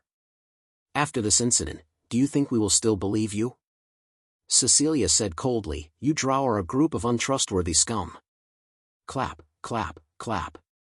Clear and crisp applause sounded. Matriarch Cynthia clapped her hands and said with a smile, a very sincere accusation. The Great Spider Queen has warned us that the enemy's accusation will be regarded as a supreme reward. There was no point in chatting anymore. The values of the two sides were not on the same starting line at all. What a disgusting doctrine. Cecilia shook her head and closed the book in her hand. Hey, are you really not going to surrender? Matriarch Cynthia said with a smile, our military strength is 10 times greater than yours, and stubbornly resisting won't end well. The Imperial Army hasn't arrived yet, and you have no hope. The prosperity of Whitestone City didn't come easily. Even if we fight to the last breath, we will never surrender and become slaves of the Drow. Cecilia said resolutely. Then there's nothing to say. Matriarch Cynthia waved her hand and gave the order to attack the city. I hope you won't regret it. I hope you won't regret it. The same sentence was said by the leaders of both sides at the same time. Their voices were very low, and they were just talking to themselves. It wasn't much of a conversation. The Drow increased the intensity of the siege and sent out a third reserve team to help the siege. Battle cries, the clashing of weapons, and the sound of arrows piercing through the air sounded non-stop. In the fierce battle, the sound of wheels was insignificant, but Cecilia heard it with her sharp senses. She had been waiting for this. Wearing a mask, Burita covered her small face tightly. Behind her was a long line of flatbed carts, and each cart carried a big wooden bucket. Just like Bonita, the soldier pulling the carriage was wearing a thick mask. When they came to the bottom of the city wall, Burita's voice sounded. Castellan, the thing you wanted is here. What is it? Why are the security rules so strict? You don't need to know, Ms. Burita, the warehouse manager. Go back. It's better for you, Cecilia said gently. No, no. If I leave like this, I'll be too curious to sleep. Burita raised her hand. I can join the battle and fight against the evil underground. Yes, that's it. Okay then. Cecilia waved her hand and ordered, move the wooden buckets to the top of the city wall. These wooden buckets were heavy, but the spiritual world soldiers were strong men and human-shaped cranes, and it was easy for them to move them. Catapults. Use these wooden buckets as stones and throw them at the Drow's defense line.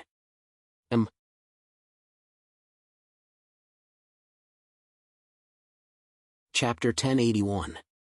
When the first barrel exploded in the Drow's reserve team, the Drows had not realized the seriousness of the problem. The barrel exploded, and the grayish-white liquid splashed everywhere, quickly dissipating when it came into contact with the outside air. However, whether the Drows smelled or touched the grayish-white gas, they did not show any symptoms of discomfort. One after another, large wooden barrels whizzed through the air. Someone reported this situation to the matriarch, Cynthia. Cynthia was a little suspicious. After suffering a loss once, she became very cautious.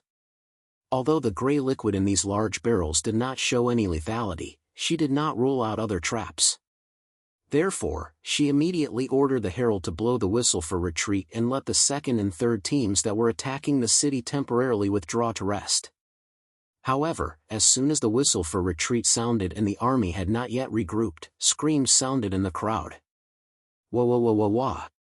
In the area where the barrel hit, the Drows who touched the grayish-white liquid rolled around in pain, tearing at their skin madly. The liver mortis that had dissipated appeared again, densely packed and even more terrifying than before. However, the color of the liver mortis changed from the original grayish-white to cyan. It looked like the Drows who fell and rolled around on the ground turned into green-skinned, swollen monsters, and then stood up again crookedly. Zombies! The Drow zombies seemed to be walking crookedly, but the instant speed of their pouncing was very fast. The Drow warriors who were pounced on by the first batch of zombies were also infected after being bitten a few times. What was even more frightening was that those who didn't come into direct contact with the grayish-white liquid and weren't bitten by the zombies also began to experience the same symptoms as the distance between them increased. They turned into zombies amidst their roars. This is a virus. It's a virus developed by humans that can spread through the air. Matriarch Cynthia's pupils shrank. She looked at the city wall and said sternly, "You despicable and vicious humans. You clearly believe in the Lord of Light, but you created such a terrible virus. Your over-God won't forgive you." After a pause, Matriarch Cynthia gritted her teeth and said, "This virus will only make you and me die together. Your people won't be able to escape this calamity either." Cynthia and the two priestesses waved their hands and cast spells at the same time, creating dozens of energy whirlwinds. Wrapped in gray mist, they whistled and swept in the direction of White Stone City. Sickle Weasel Wind wasn't a very powerful skill, but in this case, it was a killing move that Mother Cynthia could come up with that would cause both of them to perish together. On the city wall, Bonita saw this. Her face under the mask turned pale in fright. This. I've always been looking after this kind of thing. Is everyone in the city going to be poisoned? Mother Cynthia laughed loudly when she saw the gray-white mist sweeping across the city walls of Baishur City. Very good. Even in death, the drows will make the enemy pay the same price. 10 seconds. 30 seconds. 1 minute. Time passed, but the people on the city wall did not move at all. Mother Cynthia suppressed the itchy feeling all over her body and hissed, "No, this is impossible. Did you all take the antidote beforehand? Is everyone in the city the same? If everyone in the city took the antidote in advance, such a large-scale move couldn't be kept secret. The drows weren't fools. They had a few spies in White Stone City." Cecilia shook her head slightly and said loudly, "Cynthia, you're wrong. These barrels are only filled with a primer. You won't be poisoned if you directly breathe it in. Because the real poison is already lurking in your bodies." "What do you mean?" Mother Cynthia's heart sank. She suddenly thought of the bane of plague that she had taken before. Cecilia said, 2 years ago, Scholar developed a series of drugs that could remove the poison in the victims of the plague of the dead. However, it didn't work on those who were deeply poisoned. So, he developed another drug that could turn the carriers and creators of the plague of the dead into walking corpses known as zombies. This drug is called the ultimate bane of plague. The ultimate bane of plague won't restore the poison life forms to their original state. It will only turn them into zombies to get rid of the Lord of Plague's control. This is another way of eliminating the plague. In the past 2 years, Scholar has been thinking about how to deal with the Lord of Plague. He has researched on the basis of the original version of the Bane of Plague and achieved great results. This time, in order to prevent you from turning against him, Dior ordered Scholar to make a small modification to the ultimate Bane of Plague. After taking it, it can effectively suppress the plague of the dead and prevent you from being zombified for the time being. But if you add this primer called zombie-inducing fluid, even if you only inhale a little bit, it will immediately trigger the ultimate bane of plague in your body and accelerate the onset of zombification. Cecilia looked at Mother Cynthia, who was in disbelief, and concluded, "In other words, your zombification is because you've taken the ultimate bane of plague, but we haven't. So, it's impossible for you to die together with us." Hearing this, Bonita felt a little better. At least what she had been keeping and transporting wasn't a deadly poison, but a primer. But it was only a little better. Bonita still felt that she wasn't pure anymore. When the war was over, she had to go to the small church to pray and repent. Mother Cynthia felt that she couldn't suppress the itchiness on her skin anymore. She looked down and saw ugly green liver mortis crawling on her white skin. "You've planned this from the very beginning. After using the drows, you'll slaughter us all. What you did to the antidote is the proof. It doesn't matter if we turn against you and attack the city or not." Mother Cynthia gathered the last of her strength and shouted. Cecilia shook her head again. "No, Dior has ordered Scholar to prepare another drug that can remove the side effects of the ultimate bane of plague. If you continue to cooperate and help the North fight against the survivors, the drug will be given to you. Go back to the children and fool the elves with this nonsense." "I don't believe it." Mother Cynthia suppressed the deep regret in her heart and shouted stubbornly. Then, she couldn't suppress the itchiness anymore. She screamed and scratched her skin with her fingernails, leaving bloody red marks. Priestess Marcia and Alba had turned into zombies and rushed toward her, roaring. Mother Cynthia's vision was covered with a layer of red. In the last hazy consciousness, Mother Cynthia seemed to see a line of black dots rushing toward her from the distant plain. All troops, kill these aberrated monsters. Archers, 45 degrees, 3 rounds of projectile fire. Cavalry, charge toward the center. Chisel through these monsters and separate them. Infantry, surround them and annihilate them. Outside White Stone City, a well-equipped and well-trained army quickly attacked and killed the drow zombies in front of them. At first, the White Stone City's defense forces were still vigilant, until they saw that the newcomers were flying the Imperial Army's flag. Cecilia breathed a sigh of relief. The Dior is here. In fact, the advance army sent by the Empire had arrived in the North Province 2 days ago, but they had been lying in ambush. It wasn't until this day, when the last batch of Plague Nemesis drugs was sent to the Drow's camp, that Bai Xiaowen used the fief order to descend to the north again and secretly contacted the commander of the Empire's advance army, Viscount Dennis. If the Drows were honest, Bai Xiaowen wouldn't kill them all. However, the Drows who believed in the Queen of Spiders, Lolth, really couldn't be associated with the word honest. Bai Xiaowen didn't want a group of allies who could betray him at any time, so he devised this plan. It could be considered as a bait. With the Empire's advance army, he no longer needed the Drows as allies. This was also the reason why Bai Xiaowen let the Drows fall out. Riding on the back of the Wrathclaw, Bai Xiaowen watched as Viscount Dennis gave orders to the elite Empire's advance army to exterminate the Drows. Many thoughts flashed through his mind in an instant. This commander named Dennis was only 32 years old and was a new noble of the Gorse Empire. After the death of Count Denton, he had gained the trust of Emperor Nicholas IV. Nicholas was a wise emperor.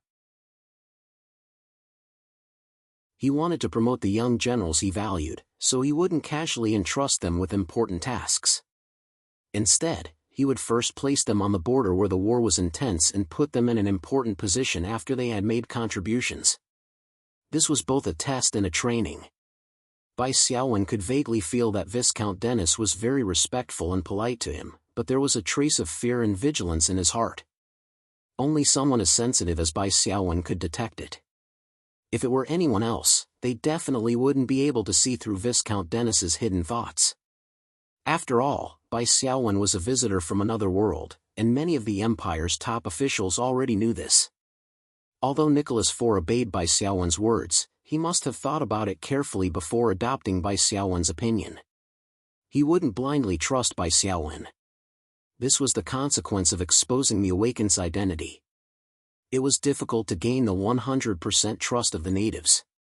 Although Bai Xiaowen was needed to guard the north and the advance army was sent to support him, Nicholas would not let Bai Xiaowen gain command of this army. Viscount Dennis's hidden vigilance was proof. Bai Xiaowen guessed that Viscount Dennis should have received Nicholas IV's implicit instructions before the advance army set off. This was normal. The Awakened had no bottom line when doing things. They could also escape if they caused a terrible disaster. Therefore, only valuing immediate benefits was a common characteristic of the Awakened. Bai Xiaowen was no exception. What if Bai Xiaowen betrayed the advanced outpost for some greater benefit? If he left Kane, where would Nicholas IV Worlds find him? For example, if you knew that a colleague with whom you had a good relationship with would leave the company at any time and never contact him again, would you feel at ease lending him a large sum of money? To Nicholas, this vanguard was much more important than money. Once the Awakened's identity is exposed, they can no longer hold important positions in the natives' forces. At most, they can be consultants, staff officers, and the like. They have the qualifications to make suggestions but not command. Bai Xiaowen concluded in his heart. As early as the first time he entered the spirit world, the spirit world's rules had given a warning to the rookies to pay attention to their words and not reveal their identity as Awakened in front of the people of the spirit world. Otherwise, they would have to bear the consequences. The spirit world's rules did not prohibit the Awakened from revealing their identity, and it would not trigger any direct punishment because it was not confidential information. It was just that the disadvantages of revealing one's identity were generally great, so the spirit world's rules used the words "bear the consequences." It could be said that they were worried about the new Awakened. Of course, there were also special circumstances. When the leader of the natives' forces trusted the Awakened 100%, they would give the Awakened the right to command. For example, in the Aran Plain, Bai Xiaowen single-handedly created the Black Knight Overlord Gloria and the Death Kingdom forces. Gloria's second life was given by Bai Xiaowen. She naturally trusted Bai Xiaowen 100%. However, this example was too extreme. "Sir Commander, please leave the most dangerous monster, the matriarch Cynthia, to my team. This way, we can reduce the casualties of the Empire's soldiers, and we can also get a lot of rewards," Bai Xiaowen said. There were some advantages to revealing one's identity as an Awakened. For example, Bai Xiaowen did not need to find an excuse to steal monsters and kill bosses.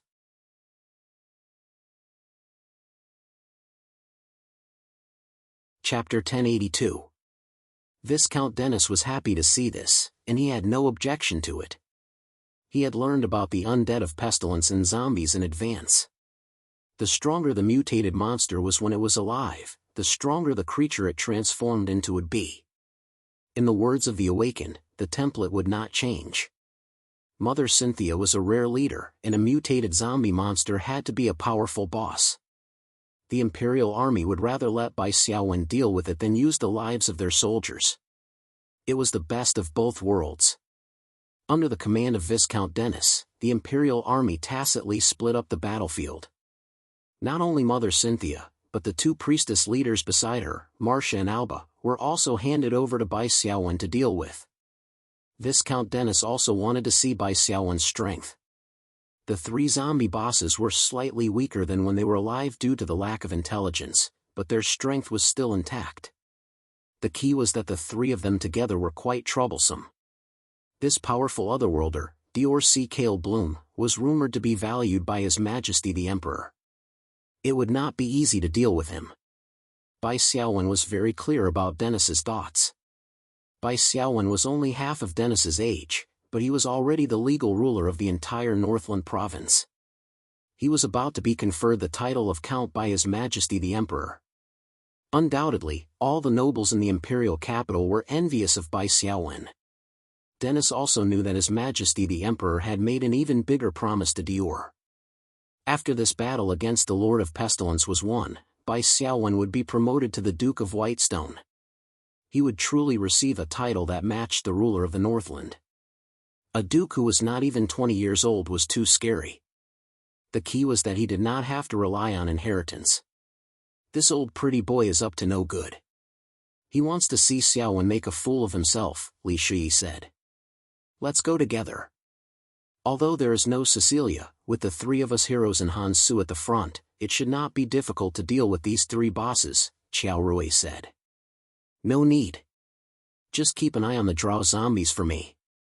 Don't let them get in the way." Bai Xiaowen tilted his head. "It's time for Viscount Dennis to see part of my strength. Moreover, if I take care of these three bosses alone, my battle score will be higher." "Why not?" His three teammates agreed. At this time, the battlefield had been completely divided. The three drow zombie bosses in the central area instinctively rushed toward Bai Xiaowen, who was closest to them. The skin of the three drow zombie bosses had turned green and festered. It was impossible to tell what they looked like when they were alive, and it was impossible to tell which one was Mother Cynthia. Only Bai Xiaowen's insight could see the names of the three when they were alive. Sigh, why bother?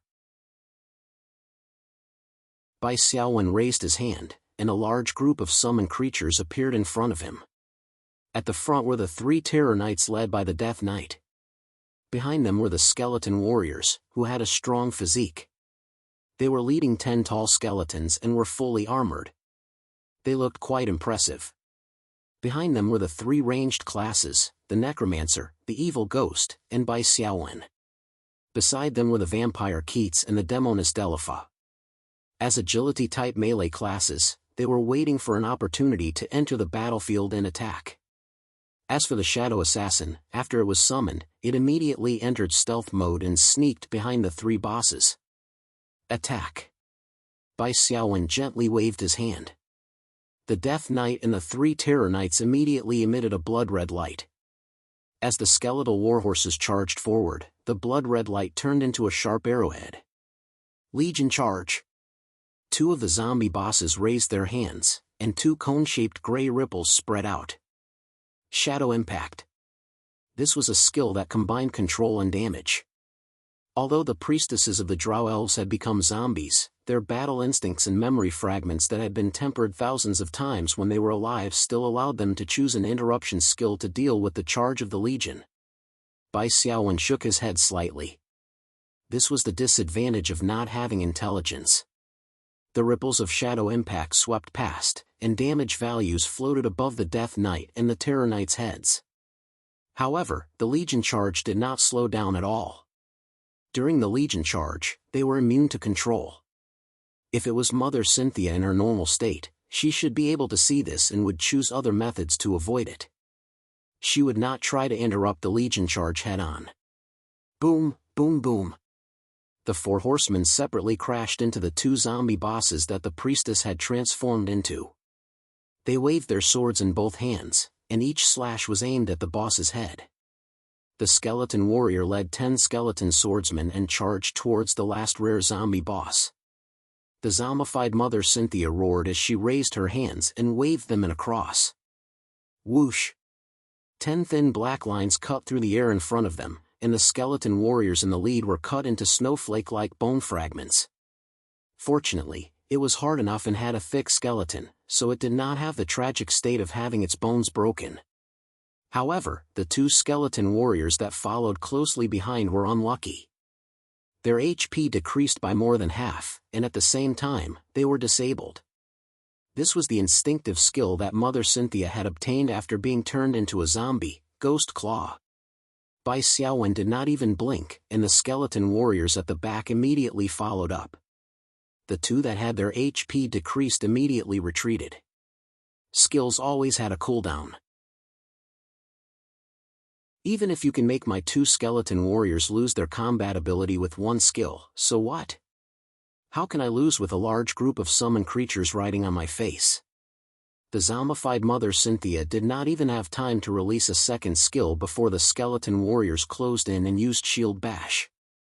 The skeleton warriors charged up its greatsword and fiercely slashed down. The zombified Mother Cynthia's body suddenly had a terrible wound, and she entered a bleeding state. However, when she entered the bleeding state, the tainted blood that gushed out of the zombie Mother Cynthia's wound emitted a yellow mist. It was like a chemical acid fog, corroding the surrounding enemies. This was another skill after zombification, a passive skill, Festering Blood. It was worth mentioning that as an instinctive skill, Festering Blood's activation was not controlled by the zombified Mother Cynthia. Before the wound healed, the bleeding state disappeared, it would continue to exist. The surrounding skeleton warriors immediately retreated. Bai Xiaowen pointed his finger slightly, and suddenly, a huge black shadow descended from the sky. To deal with this kind of poisonous gas attack, the butcher, who had the Poison Fang Priest equipment set, was undoubtedly the best choice. Under Bai Xiaowen's fine control, the butcher's close combat completely suppressed the zombified Mother Cynthia. The thick giant snake scepter waved and completely destroyed the zombie Mother Cynthia's claws. Bang, bang, bang. It was like swinging a broken gunny sack. The poisonous gas that spurted out from the zombie Mother Cynthia's wound had almost no effect on Fatty. The latter even vigorously sniffed a few times, and revealed an intoxicated expression.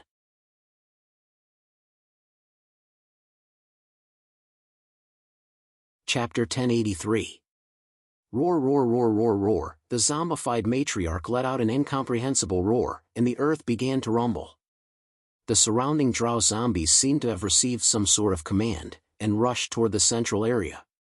Now, the Imperial Army and the rest of the White Phoenix team could no longer hold back the nearby zombies and create an independent battlefield for Bai Xiaowen. The zombies that were attracted by the zombified matriarch's roar seemed to have taken an aphrodisiac. They ignored the attacks of nearby enemies and rushed over even if they had to take a few stabs. Many of the weaker zombies were even hacked to death on their way over. Bai Xiaowen frowned slightly. the arrival of these zombies forced him to change his strategy. Fatty retreated and used his poison decay fog to attack the zombie horde that was charging toward Bai Xiaowen.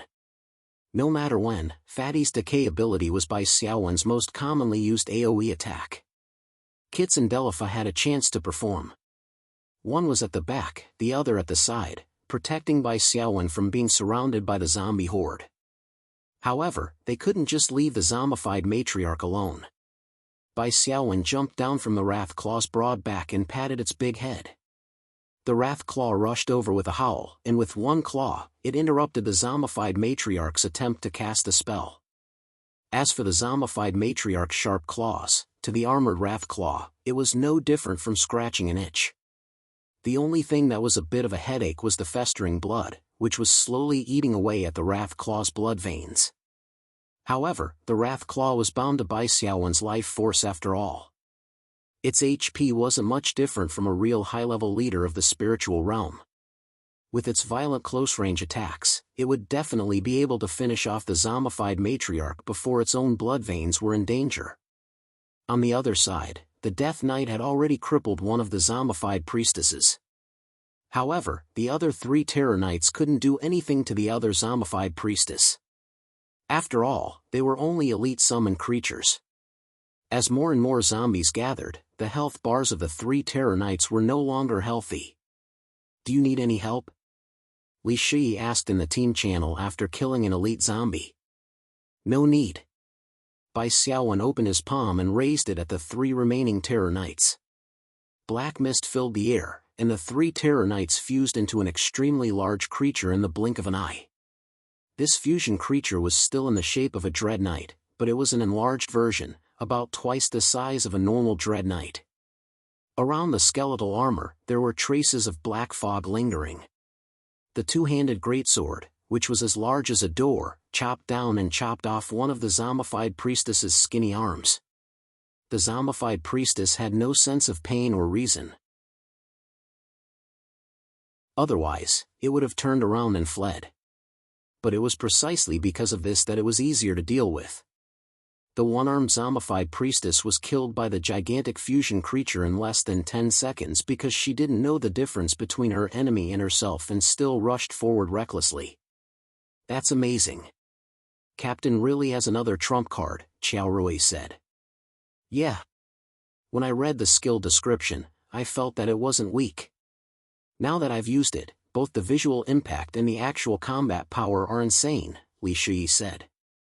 This was an additional skill that Bai Xiaowen's Dark Soul Stone leveled up to LV7 and the skill Return of the Dead was upgraded to LV7. Undead Fusion. You can manipulate 2 or more undead to temporarily fuse into a powerful mutated undead creature.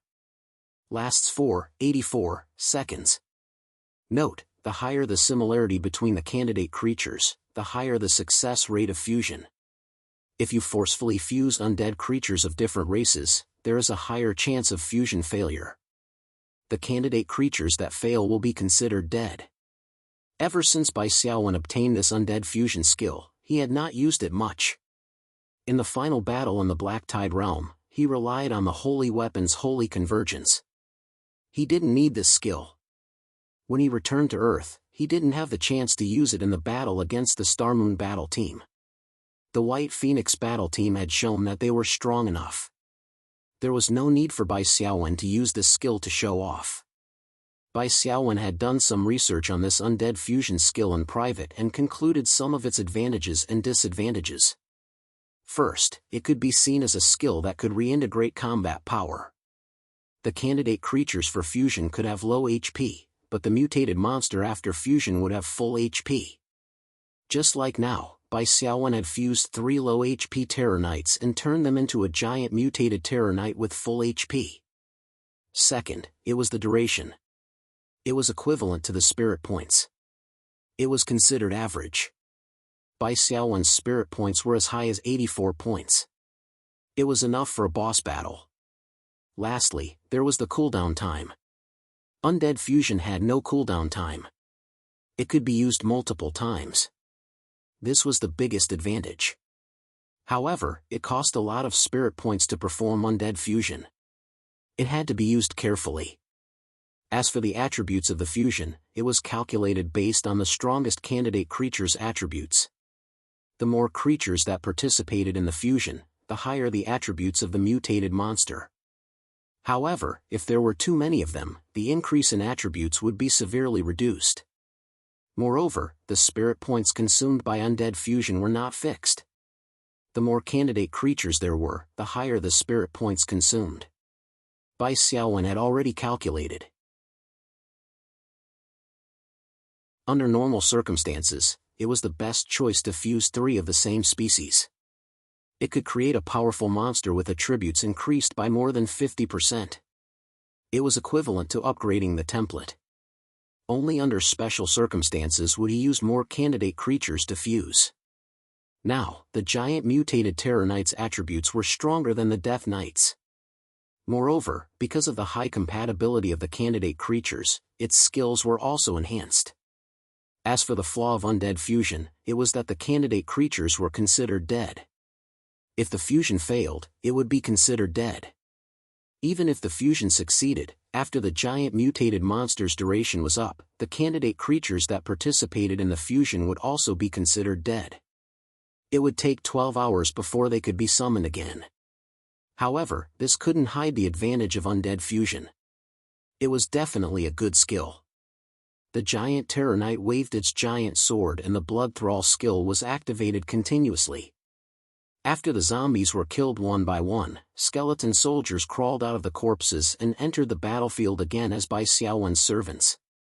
In just a little more than a minute, the giant Terror Knight's strength even stole the limelight from the Death Knight. This was a battle that wasn't very intense. As the commander, Viscount Dennis had the time to observe Bai Xiaowen's performance. When he saw that Bai Xiaowen had taken care of the 3 zombified bosses by himself, it was easy to imagine how surprised he was. No wonder he was in such a high position at such a young age. He had such ability.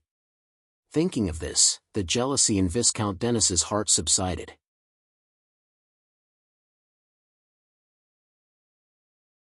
Chapter 1084.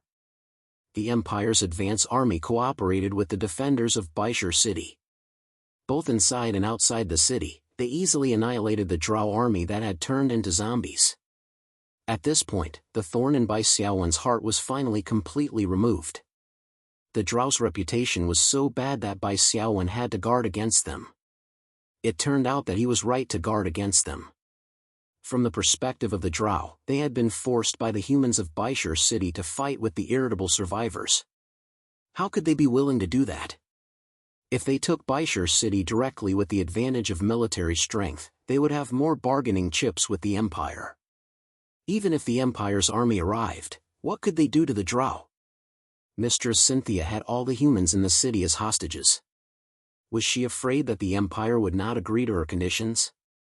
Her situation was definitely much more comfortable than being used as a tool. However, what Mistress Cynthia did not expect was that her betrayal had long been expected by Bai Xiaowen. From Bai Xiaowen's perspective, there was no other way. The best-case scenario was for the Drow to be an honest knife in his hand and fight against the survivors for him. Since the best-case scenario could not be achieved and the Drow's betrayal was inevitable, they could only calculate and eliminate them at the lowest price. The Empire's advance army led by Dennis went to the Blackrock Fortress. The Awakened Ones of the Divine Court had all been expelled. Without the Awakened Ones causing trouble, the turmoil in the north could be calmed down for the time being. With the character of the Lord of Plague, he would not rashly march in without full confidence and lose his elite forces. The lesson from 2 years ago was still vivid in his mind. Cecilia still needed to stay in Baishur City. Now, many top talents with secondary professions had come to Baishur City. New shops and secondary professions were breaking ground every day. The conflict between the native residents and immigrants of Baishur region was also intensifying day by day, so she needed to be in charge. Taking a step back, the Imperial Army had Dennis, an excellent commander-level commander. If Bai Xiaowen did not have a strong leader, he was bound to be suppressed. At that time, the loss of supplies for no reason would be a small matter. Thinking about it, it was possible that Dennis would take over the military and political power in the north, which was absolutely intolerable.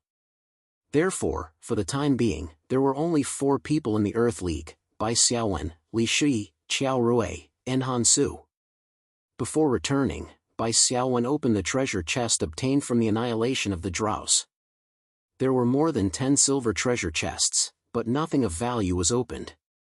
As for the 3 gold treasure chests, 2 rank C treasure chests and 1 rank B treasure chest, there were a total of 4 lottery chances. The 4 draws were quickly completed. You've received an equipment enhancement card, 4 stars *1. You've obtained an equipment, Dark Elf Headdress. You have obtained a special item, Underground World Military Map. You've obtained an A-ranked silver item, Orb of Deception. Needless to say, the 4-star enhancement card was a piece of gold equipment, Dark Elf Headdress, which increased spirit and spirit recovery speed. It was perfect for Qiao Rui, so she replaced her original equipment. When Qiao Rui put on the headdress, a light flashed, and there was a noble aura. She looked like a queen, but unfortunately, the equipment on her body did not match. Bai Xiaowen looked at the Underground World Military Map carefully. In addition to basic information such as the Underground World's landforms and roads, the most important thing was the military deployment of the 2 major underground forces, the Drows Empire and the Plague Territory. Among them, the military deployment of the Plague Territory was more detailed. This was because the 2 major forces were not harmonious, and the Drows attached great importance to the intelligence collection of the Plague Territory. It seemed that many Drows had sacrificed their intelligence officers for this map. After Bai Xiaowen received the map, he received a notification that this map could be offered to Nicholas IV in exchange for additional rewards. Don't change it for the time being. The spiritual realm characters were not present, and only the members of the White Phoenix team were present. Bai Xiaowen directly made a judgment. This map looks ordinary, but in fact, it has the potential to trigger the Grand Unification main storyline mission. If we give it to Nicholas rashly, we will lose an important opportunity, and it may cause the Grand Unification process of the Kane Dimension to become uncontrollable. For us, whose territories are all in Kane Dimension, maintaining the status quo is more beneficial than Grand Unification. His teammates all understood what he was thinking. Nicholas was a man of great talent and bold vision. He had the ability to rule a country and was also good at war. He could be called an emperor on horseback. The Gorse Empire was the strongest. The reason why he did not attack the underground world was that he was blind and did not have a party to lead the way. If they got this map, it might arouse Nicholas IV's ambition to unify the surface and the underground world of Kane Dimension. This was not in the interest of the White Phoenix team. Compared to that, the additional reward for submitting the map was insignificant. The last item, the Orb of Deception, as a silver item, could be used repeatedly. To use it specifically, one needed to first aim at the target and collect information such as height, appearance, and so on. This process would not alarm the target. After the collection was completed, one could use the Orb of Deception to transform into the target. The appearance of the transformed target and the aura of the psionic force field were exactly the same. It was difficult to see through this layer of disguise unless one was a spiritual realm character with high mental power. The transformation could be done once a day, and each transformation lasted for 24 hours. The more such items, the better. Because items were different from equipment, they did not occupy the equipment slot. An additional set of items meant an additional trump card to use. However, one could only equip one piece of equipment at a time, so one needed to make a choice. After the lottery, Bai Xiaowen brought his 3 teammates back to Earth. Although they were only here for a few hours this time, they still deducted an entire day's stay time. At present, the Fief Order still had 1 day left to stay in the Kane Dimension. Bai Xiaowen had to use it sparingly. He planned to wait until the survivors made a big move before considering using it. In order to protect his family's land, Bai Xiaowen also racked his brains. Soon, the White Phoenix team ushered in another month of competition. Although there were only 4 people in the battle, the 4 members of the White Phoenix team, whose strength had greatly increased, could still easily defeat the Division 2 teams. At the end of this month of competition, the White Phoenix team once again won 14 consecutive victories to their heart's content and caught up to second place in the league championship points. This rookie team also received widespread attention. Many commentators in the circle were crying out in alarm that the wolf had come. The White Phoenix team, with an incomplete lineup, had already won consecutive victories. Who could stop the White Phoenix team with a complete lineup of 5 people? During this month of competition, the virtual store's income also skyrocketed. A large number of standard blue equipment and standard gold equipment flowed into the mid to high-end market, bringing huge profits to Bai Xiaowen. With the name of a unified team on top of its head, Bai Xiaowen's saber dominates many store forcibly tore off a piece of meat in the mid to high-end market with a tyrannical attitude. The forces behind the other large stores did not jump out to take the lead. Everyone pinched their noses and gave up a part of their territory. In other large stores, the income of a single store was enough to support the entire guild. The saber dominates many store only supported the 5 members of the White Phoenix team. 3 words to describe it: no shortage of money. In the new month of competition, Bai Xiaowen, who was not short of money, had already set his sights on the new season of the Capital Exchange Meet. The Capital Exchange Meet was held relatively frequently. Bai Xiaowen did not get what he wanted in the previous season.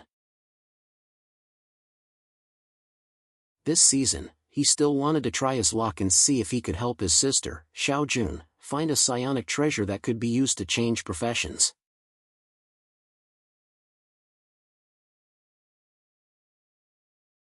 Chapter 1085. Beijing. The exchange meeting started as scheduled. The other members of the White Phoenix team stayed at the base to train. Bai Xiaowen and Qiao Rui took the teleportation array to Beijing. According to Qiao Rui, this exchange meeting was officially organized, not privately organized by a certain faction. The purpose of the exchange meeting was no longer to communicate with each other and expand their network, but to truly exchange what they needed. This kind of official exchange meeting had a trading volume quota. Reaching or exceeding the quota would be considered a success. Therefore, the officials would spend a lot of effort on the procedures of the exchange meeting. The procedure of the exchange meeting was different from the previous private exhibition model. The meeting between the seller and the buyer was abandoned. Everything was based on efficiency. Every hunter who participated in the exchange meeting was arranged in a small quiet room. Bai Xiaowen walked into the room that was assigned to him and glanced around briefly. The room was furnished simply. In addition to a long table and 4 wooden chairs, there was also an officially provided psionic camera and a projection wall. "Hello, is this your first time participating in an exchange meeting organized by the association? Do you need me to explain the rules further?"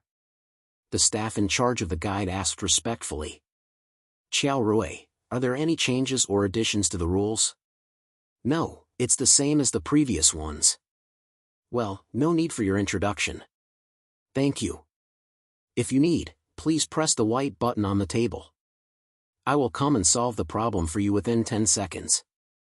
After the staff finished speaking, he left the small room and closed the door. The room was much quieter. The sound of the corridor outside couldn't be heard at all. It seemed that the soundproofing effect was excellent. Bai Xiaowen had a very strange feeling in his heart. In the past, he was accompanied by other teammates, but now there was only Qiao Rui by his side, and in such a private quiet room. Looking carefully, Qiao Rui was indeed a great beauty who didn't lose to Li Shi. What was he thinking? Bai Xiaowen despised himself for a moment. Qiao Rui had said in advance that she wouldn't consider personal feelings before becoming an evolver. Qiao Rui, on the other hand, did not have the same strange feelings as Bai Xiaowen. He walked over and pulled out 2 chairs. "Have a seat. Let me introduce the process and rules. This white button is used to call the staff. Don't worry about it. This spiritual energy camera is used to scan the goods.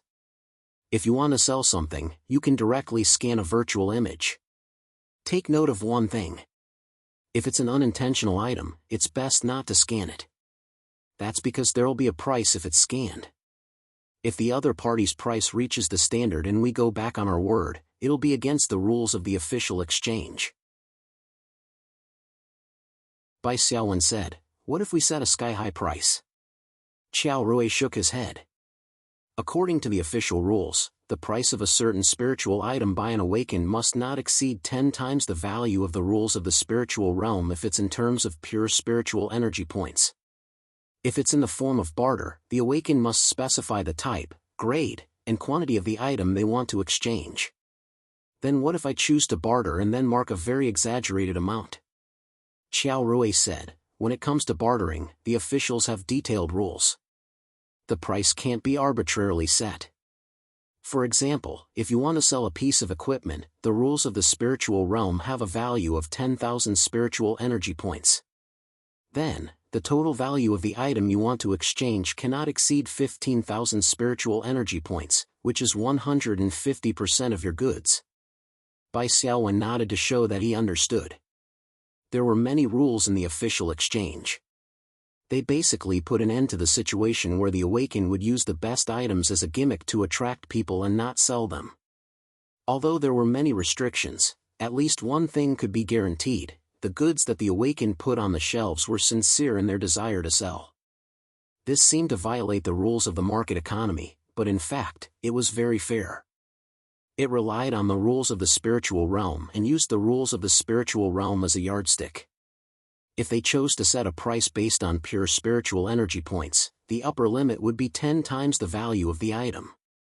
A piece of top-grade gold equipment could be set at a price of 150,000 spiritual energy points, which completely satisfied the upper limit of the transaction. If the price was higher than that, it would be considered a malicious price. There would be no desire to sell the item at all. If they chose to barter, there would be no problem of the spiritual realm's rules being conservative. Everyone would exchange according to the value. If the price did not exceed 150% of the value, there would be a 50% fluctuation in the price. This was mainly to take into account that different types of items would be welcomed differently by the awakened. The information of the items scanned by the psionic cameras would be recorded in the database of the exchange and displayed on the projection wall of each quiet room. The awakened would choose the items they liked and make secret bids based on their estimation. The owner of the goods would choose the buyer who offered the highest price to trade. It should be noted that if everyone's bid did not reach the buyer's price, the buyer could choose not to sell. If someone's bid was higher than the price, the seller would have to trade. This kind of trading model did not require the buyer and seller to meet. It saved a lot of time and was conducive to the increase of the trading volume. Bai Xiaowen quickly figured out the process. A burst of pleasant music sounded, and the projection on the wall lit up. The image of a beautiful woman appeared. "Dear Awakened Ones, welcome to the 62nd Awaken Exchange. This exchange will be organized by the Awakened Association of the capital city." After the opening remarks, the beautiful woman said, "Next, we will proceed with the first process of the exchange, the presentation of the goods. All awakened, please scan and price the psionic items you want to sell through the psionic cameras provided by the officials. If the price is psionic points, the price must not exceed 10 times the value of the spiritual realm's rules. If it is barter, then..." The official staff was very conscientious and explained the first process in detail, mainly the rules of the price. It was no different from what Qiao Rui had said. There was an hour to prepare for the presentation of the goods. Bai Xiaowen had already thought of the items to be presented. There were more than 10 items in total. Of course, most of them were items dropped from silver treasure chests. The value was not high. There were 3 high-end items that Bai Xiaowen was more concerned about, all of which were produced by the leader. These 3 items were Skill Book, Thunderstorm Technique Gold Equipment, Golden Ring Belt, +4 Strength and Constitution, no additional skills. Gold Equipment, Army Ripper, a long-handled heavy halberd weapon with high attack power and an additional shock slam skill. When bidding, Bai Xiaowen first checked the value of the corresponding spiritual realm's rules according to the procedure. The value of the Thunderstorm Technique Skill Book was 8,000 points. Bai Xiaowen planned to barter. At most, he would be able to exchange for an item with a value of 12,000 points. Bai Xiaowen thought about it and set the price as barter, for Star Equipment Enhancement Card X1, High-Grade Psionic Crystal X5. This price was slightly high, but it was normal. When the time came, he would look at the other Awaken's hidden bids and choose the one with the highest price to complete the exchange. He did not have to follow the price. The price was higher mainly because he wanted to take the initiative. After setting the price of the Thunderstorm Technique skill book, Bai Xiaowen set the price of the Golden Ring Belt and the Army Ripper. They were all barter. However, the most valuable weapon, the Army Ripper, was marked as a psionic treasure that could be used for class change. The quantity was set at 10. Bai Xiaowen took advantage of this loophole. Since class change psionic treasures were considered special items, the value given by the spiritual realm's rules was not high. It was far less popular than a gold weapon. When others saw the price of the 10 class change psionic treasures, they would not take it seriously. However, those who had class change psionic treasures would know Bai Xiaowen's inclination to trade and would place a psionic treasure as a hidden bid. When the time came, Bai Xiaowen would agree to the hidden bid and complete the exchange. After setting the price of these items, Bai Xiaowen took out another killer weapon. A superb gold weapon is not enough. However, this item will definitely attract countless people. The possibility of obtaining a class change treasure will greatly increase. A dark gold light flashed, and what appeared in Bai Xiaowen's hand was a dark gold weapon. It was an item from the Lord of the Deep Sea, Vazada's, the Seastone Spire.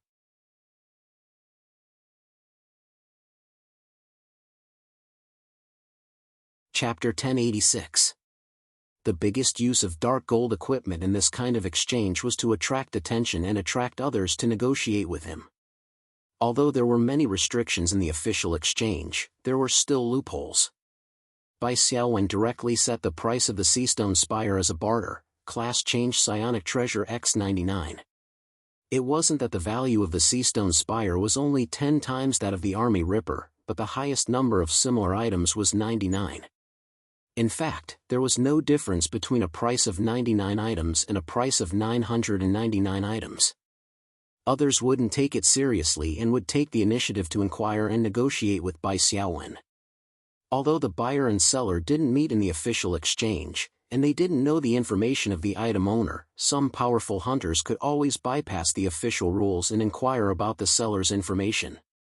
When the time came, those who came to Bai Xiaowen would definitely be big forces with a strong foundation, and it would be more convenient to negotiate the price.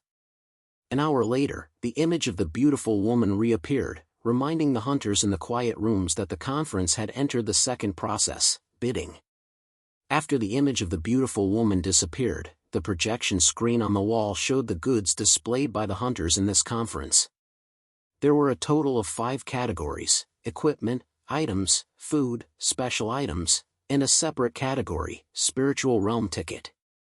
Within each category, there were several subcategories that hunters could click on to view. For example, clicking on the equipment category, there would be various subcategories such as weapons, top, accessories, and so on. Hunters could also choose to order the prices in each subcategory in ascending or descending order to view the goods one by one. Note that the price arrangement here was according to the spiritual realm's valuation of the goods, not the seller's price. Each item had a number. After seeing the desired item, they could enter the price they could give under the corresponding number. Bai Xiaowen directly clicked on the special item category. Class change psionic treasure must be a special item. The special item category was not further subdivided into subcategories. The reason was simple: there were too few. There were only a dozen special items that appeared on the screen, which was too shabby compared to the other dazzling items. It couldn't be helped. The value of special items was the most difficult to estimate. Many awakened ones would rather have them rot in their hands than suffer a loss and sell them to avoid regret. In addition, many special items had binding requirements. Unlike equipment that could be sealed with golden beeswax, they definitely could not be traded. This further reduced the number of special items. Bloodstained Battle Flag, Black Dragon Bones, Sealed Books. Bai Xiaowen read the descriptions of these special items one by one and frowned. None of them looked like class-change treasures. There was no clear standard for how to identify a class-change treasure. However, according to the information that Bai Xiaowen had read before, the class-change treasures generally had a few common characteristics. Firstly, it was a special item whose purpose could not be identified. Secondly, they had a strong background in the spirit realm. Thirdly, it contained powerful psionic energy. Of the three features, the third one was the easiest to identify. The intensity of the spiritual particles contained in the treasure could be confirmed through the scanning of the spiritual energy camera. If the first two conditions of the psionic treasure were met, and the final psionic particle intensity was only a weak value, it meant that the class-change treasure was not prepared for the hero class, but would create a special elite class. For example, Zhao Zhixiong, who was killed by Bai Xiaowen, and his brother and friend used the class-change treasure to create the light and dark twin elite class. No matter how special the elite class was, its upper limit was not as good as the hero class. Therefore, the psionic particle intensity must be high enough to ensure that the hero class mission would be triggered. Bai Xiaowen could roughly guess the purpose of the dozen or so special items that appeared here. For example, the Black Dragon Bones were forging materials, the sealed books might trigger skill book missions, and so on. They had nothing to do with class-change treasures. The only thing that he could not see through was the blood-stained battle flag that was ranked first. However, class-change treasures could generally be transformed into exclusive equipment, and this battle flag was completely different. Bring up the virtual 3D image of the blood-stained battle flag, Bai Xiaowen said. The device on the wall projected a beam of light, and countless fine light particles gathered to form the image of a tattered battle flag. The style of this battle flag is a bit like the ancient Huaxia, Bai Xiaowen said. The ancient Huaxia Middle Army's Dewu, Sound Path, flag was this kind of square hanging flag, with a few pieces of cloth the width of a palm hanging below. Unfortunately, there was a big hole in the center of this battle flag, and the words or pictures on the flag could not be seen. Qiao Rui nodded. Just from the style alone, we can almost be sure that it's the ancient Huaxia Army's flag. I think we can get this thing. Maybe it can be used as a locator to the ancient Huaxia plane. Didn't you say that the future exploration of the spirit world will be more inclined toward the ancient Huaxia plane? Yes, I have this idea. The main reason is to see what the evolved class of the ancient Huaxia armies was like. Bai Xiaowen clicked on the screen projection and looked at the price of the battle flag. The advantage of the official rules was reflected. The holder of the battle flag couldn't set a price that far exceeded the value of the spirit world's rules when bartering. The spirit world's rules were more conservative when it came to this kind of special item with unknown uses. It was only 2,000 points. The seller's price was 3 high-grade spirit power crystals, and the spirit world's rules valued 3 high-grade spirit power crystals at 3,000 points. The seller had set an upper limit for bartering, which was 150%. After Bai Xiaowen saw the other party's price, he didn't hesitate to place a hidden bid of 3 high-grade spirit power crystals. Unless someone offered a higher price than him, the holder of the battle flag couldn't go back on his word and not sell. There were also procedural requirements for placing a hidden bid. Bai Xiaowen had to take out 3 high-grade spirit power crystals and scan them through the official camera before he could enter the hidden bid price. This was to prevent some buyers from pretending to be rich when they were clearly poor and maliciously disrupting the auction. Let's look at the other categories. There's nothing else we want in the special items. As Bai Xiaowen spoke, he clicked the return button and opened the equipment category again. He flipped through it casually. After flipping through a few pages, he saw some good equipment. However, the White Phoenix Battle Team's equipment standard was not bad, so they naturally had high standards. It's too troublesome to go page by page. Let's just use the price descending order and start from the highest value of all the equipment. We'll definitely get something good, Bai Xiaowen said with a smile. After clicking on the descending order, the first item was Bai Xiaowen's own equipment, the Seastone Spire. The spirit world's rules valued it at 150,000 spirit power points, which wasn't even enough. If he chose spirit power points, the highest price he could put on it was 1.5 million spirit power points. There might be someone who didn't lack money and could be killed instantly. Fortunately, Bai Xiaowen was smart and chose 99 class change treasures. No one could possibly take them out, so no one could force him to sell this dark gold weapon. Bai Xiaowen took a look and saw that someone had placed a hidden bid on the Seastone Spire. He was a little excited. This meant that someone had at least one class change treasure. If they didn't have one class change treasure, they wouldn't be able to pass the official camera's scan and place a hidden bid on the Seastone Spire.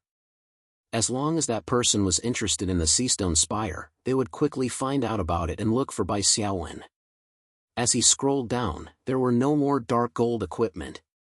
Instead, they were all gold weapons. Bai Xiaowen's heavy halberd, the Army Ripper, was in the list and was ranked 7th in the descending order of value. This year's exchange isn't good, Bai Xiaowen muttered, then turned to the second page. Someone is actually selling equipment sets? Qiao Rui's surprised voice was heard.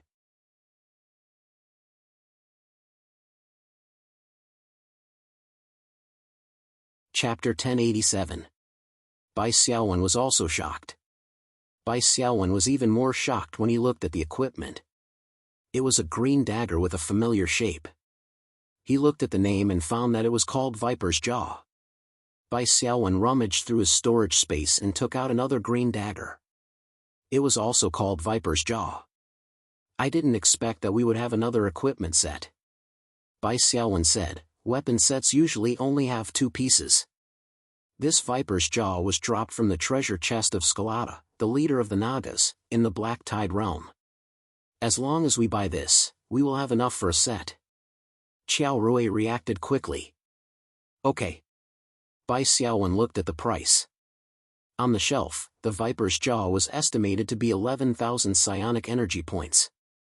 The highest price the seller could offer was 110,000 psionic energy points. However, the value of equipment sets could not be calculated with psionic energy points. The seller was not a fool. He offered a price of 9 psionic treasures. Obviously, this price could not be taken seriously. It was just to attract people to talk to him face to face. Interesting. It seems that we need to find out the identity of this seller first. Bai Xiaowen looked at Qiao Rui. Qiao Rui nodded. I will make a call. Although Qiao Rui was the daughter of a high-ranking official, he would never use his family's power because he could solve most problems with his own ability. However, Qiao Rui would not hesitate to use his family's background and intelligence network when he encountered a situation like this. Family background was a part of one's strength.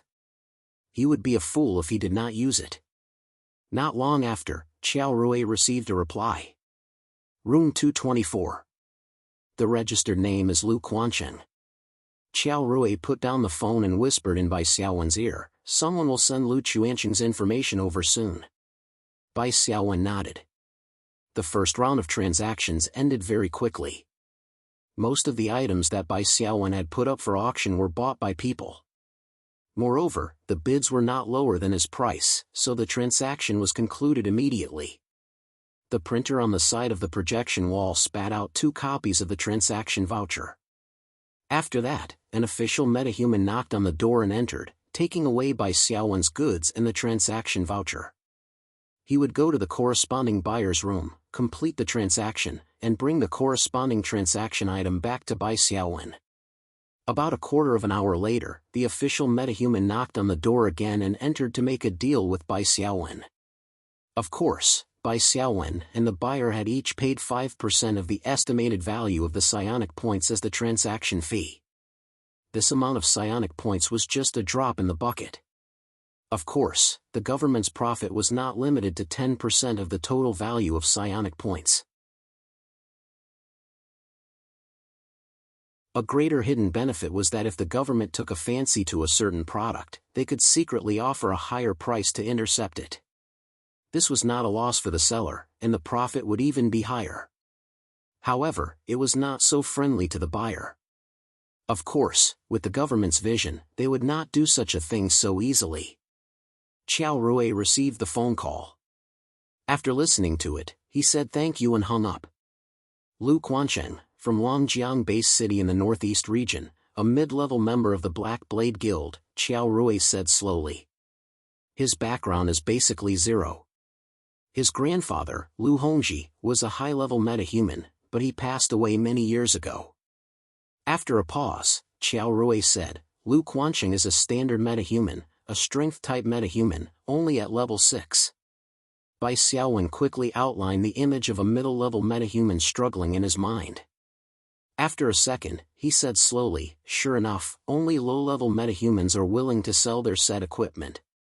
If it was a large guild, they would rather let the dagger rot in the guild warehouse than sell it. Who knew when they would come across another one? Qiao Rui said, second uncle's secretary called me just now. He also said that someone had inquired about our room number through official channels, and it's not just one room. Ha, that's normal. That's why we threw out the bait. Bai Xiaowen looked at the time. There's still some time before the second round of the auction. Let's go visit Lu Quancheng. The set equipment should attract a lot of attention. If we're a step late, someone might beat us to it. In room 224, Bai Xiaowen knocked on the door and entered after getting permission. Lu Quancheng had set the price of 9 profession-change psionic treasures. Obviously, like Bai Xiaowen, he wanted to bait. After seeing Bai Xiaowen and Qiao Rui, he was very enthusiastic. Because he knew that someone who could inquire about his room number through official channels was not someone he could afford to offend. Bai Xiaowen and Qiao Rui were the first to arrive. But before they could say a few words, another group of people knocked on the door. Bai Xiaowen and Qiao Rui looked at each other and frowned. Lu Quancheng, on the other hand, was very happy and welcomed them into the house. The newcomer came face to face with Bai Xiaowen and Qiao Rui. His gaze was fixed on Qiao Rui's face as he exclaimed, isn't this the 4th young lady of the Qiao family? Qiao Rui didn't recognize the person, so he just smiled and nodded in return. The person sighed and said with a smile, okay, have a seat. I'll go take a look elsewhere. Under Lu Quancheng's sluggish gaze, the person left at a speed faster than when he came. Not long after, someone knocked on the door again. After seeing Qiao Rui, he left again. Bai Xiaowen also knew the third group of people who knocked on the door. They were Lin Haoyang, Fang Zi, and Fang Qinghua. Captain Bai? Ayo, long time no see. Fang Qinghua shook hands with Bai Xiaowen enthusiastically. Sister Qiao is here too. Good, ha. You're also here for the dagger set? Why, there's already another one. Bai Xiaowen laughed. Do you believe that it's such a coincidence? He added in his heart, anyway, I believe it. Ha, of course not. How can there be such a coincidence? Everyone is attracted by the set mainly because it's rare and the price is reasonable. Maybe they'll be lucky enough to wait for the next one. Of course, there's a 99% chance that they'll lose it. Fang Qinghua waved her hand and said, since you're interested in this dagger set, we won't fight for it. Time is of the essence, let's go to the next shop. The 3 of them left again. Lu Quancheng wanted to cry but had no tears. Okay, looks like no one's coming. Let's talk. This dagger set, do you want to barter or do you want to trade for spiritual points? Lu Quancheng gritted his teeth. I want spiritual points. Bai Xiaowen didn't change his expression. How much do you want? 200,000. Lu Quancheng made up his mind and offered a price that was close to 20 times the estimated value of the dagger set. It was 3 to 4 times more expensive than a top-grade gold weapon. Bai Xiaowen smiled and shook his head. Mr. Lu, although the set is rare, it's useless before it's complete. It can't be replenished. To be honest, there aren't many buyers who have spare money to buy your dagger set. There's definitely no one who's willing to spend 200,000 on it.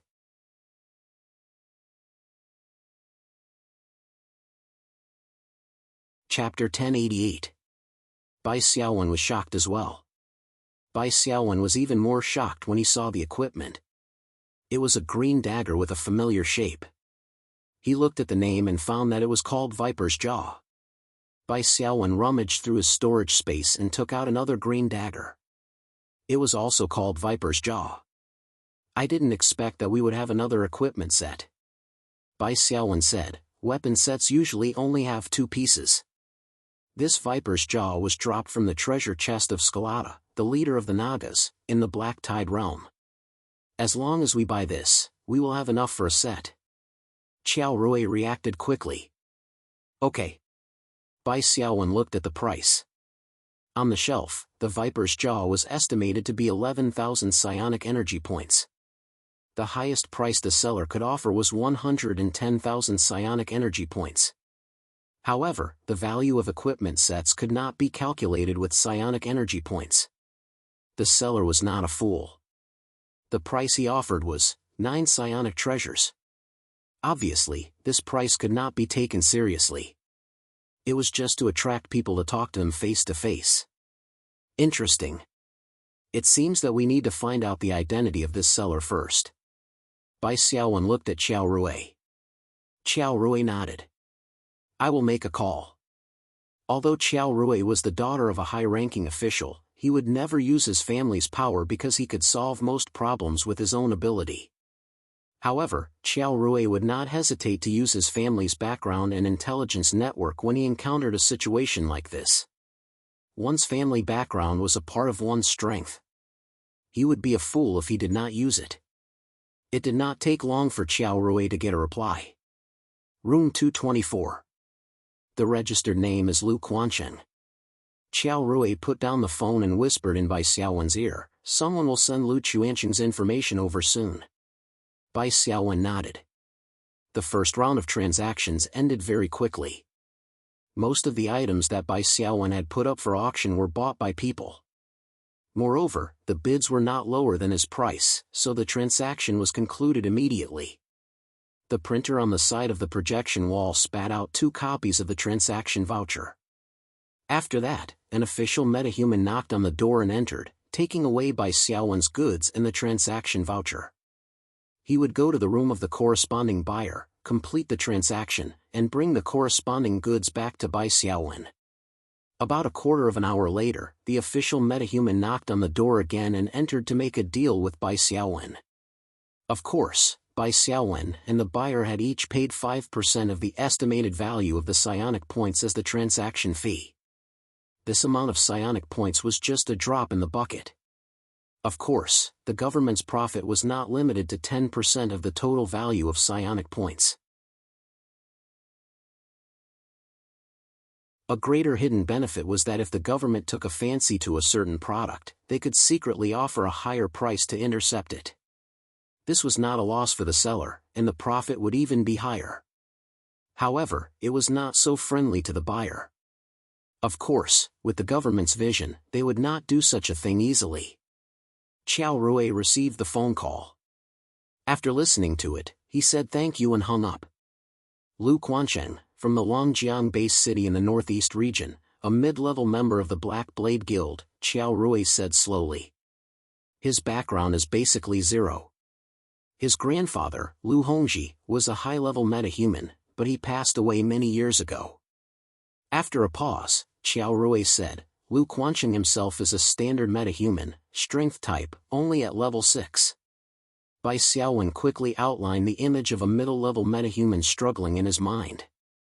After a second, he said slowly, sure enough, only low-level metahumans are willing to sell their sets. If it were a large guild, they would rather let the dagger rot in the guild warehouse than sell it. Who knew when they would come across another one? Qiao Rui said again, second uncle's secretary called me just now. He also said that someone had inquired about our room number through official channels, and it's not just one room. Ha, that's normal. That's why we threw out the bait. Bai Xiaowen looked at the time. There's still some time before the second round of the auction. Let's go visit Lu Quancheng. The set parts should attract a lot of attention. If we're late, someone might beat us to it. In room 224, Bai Xiaowen knocked on the door and entered after getting permission. Lu Quanqing had set the price of 9 profession change treasures at that time. Obviously, like Bai Xiaowen, he wanted to bait. After seeing Bai Xiaowen and Xiao Rui, he was very enthusiastic. Because he knew that someone who could inquire about his room number through official channels was not someone he could afford to offend. Bai Xiaowen and Xiao Rui were the first to arrive. But before they could say a few words, another group of people knocked on the door. Bai Xiaowen and Xiao Rui looked at each other and frowned. Lu Quanqing, on the other hand, was very happy and welcomed them into the house. The newcomer came face to face with Bai Xiaowen and Xiao Rui. His gaze was fixed on Xiao Rui's face as he exclaimed, isn't this the 4th young lady of the Qiao family? Xiao Rui didn't recognize the person, so he just smiled and nodded in return. The person clicked his tongue and said with a smile, "Okay, have a seat. I'll go and take a look elsewhere." Under Lu Quanqing's sluggish gaze, the person left at a speed faster than when he came. Not long after, someone knocked on the door again. After seeing Xiao Rui, he left again. Bai Xiaowen also knew the third group of people who knocked on the door. They were Lin Haoyang, Fang Zi, and Fang Qinghua. "Captain Bai?" "Ayo, long time no see." Fang Qinghua shook hands with Bai Xiaowen enthusiastically. "Sister Qiao is here too?" Good, ha. You're also here for the dagger set?" "Why, there's already another one." Bai Xiaowen laughed. "I want to. Do you believe that it's such a coincidence?" He added in his heart. "Anyway, I believe it." "Ha, of course it's impossible. How can there be such a coincidence? Everyone is attracted by the set mainly because it's rare and the price is reasonable. Maybe we'll be lucky enough to wait for the next set. Of course, there's a 99% chance that we'll lose it." Fang Qinghua waved her hand and said, "Since you're interested in this dagger set, we won't fight for it. Time is of the essence, let's go to the next shop." The 3 of them left again. Lu Quanqing wanted to cry but had no tears.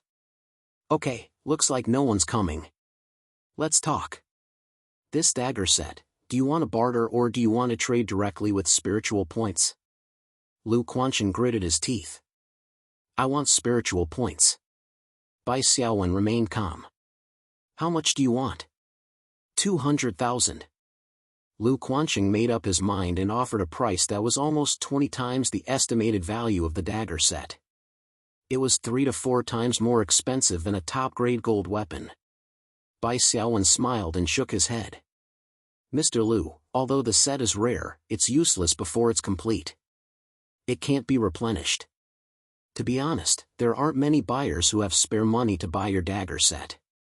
There's definitely no one who's willing to spend 200,000.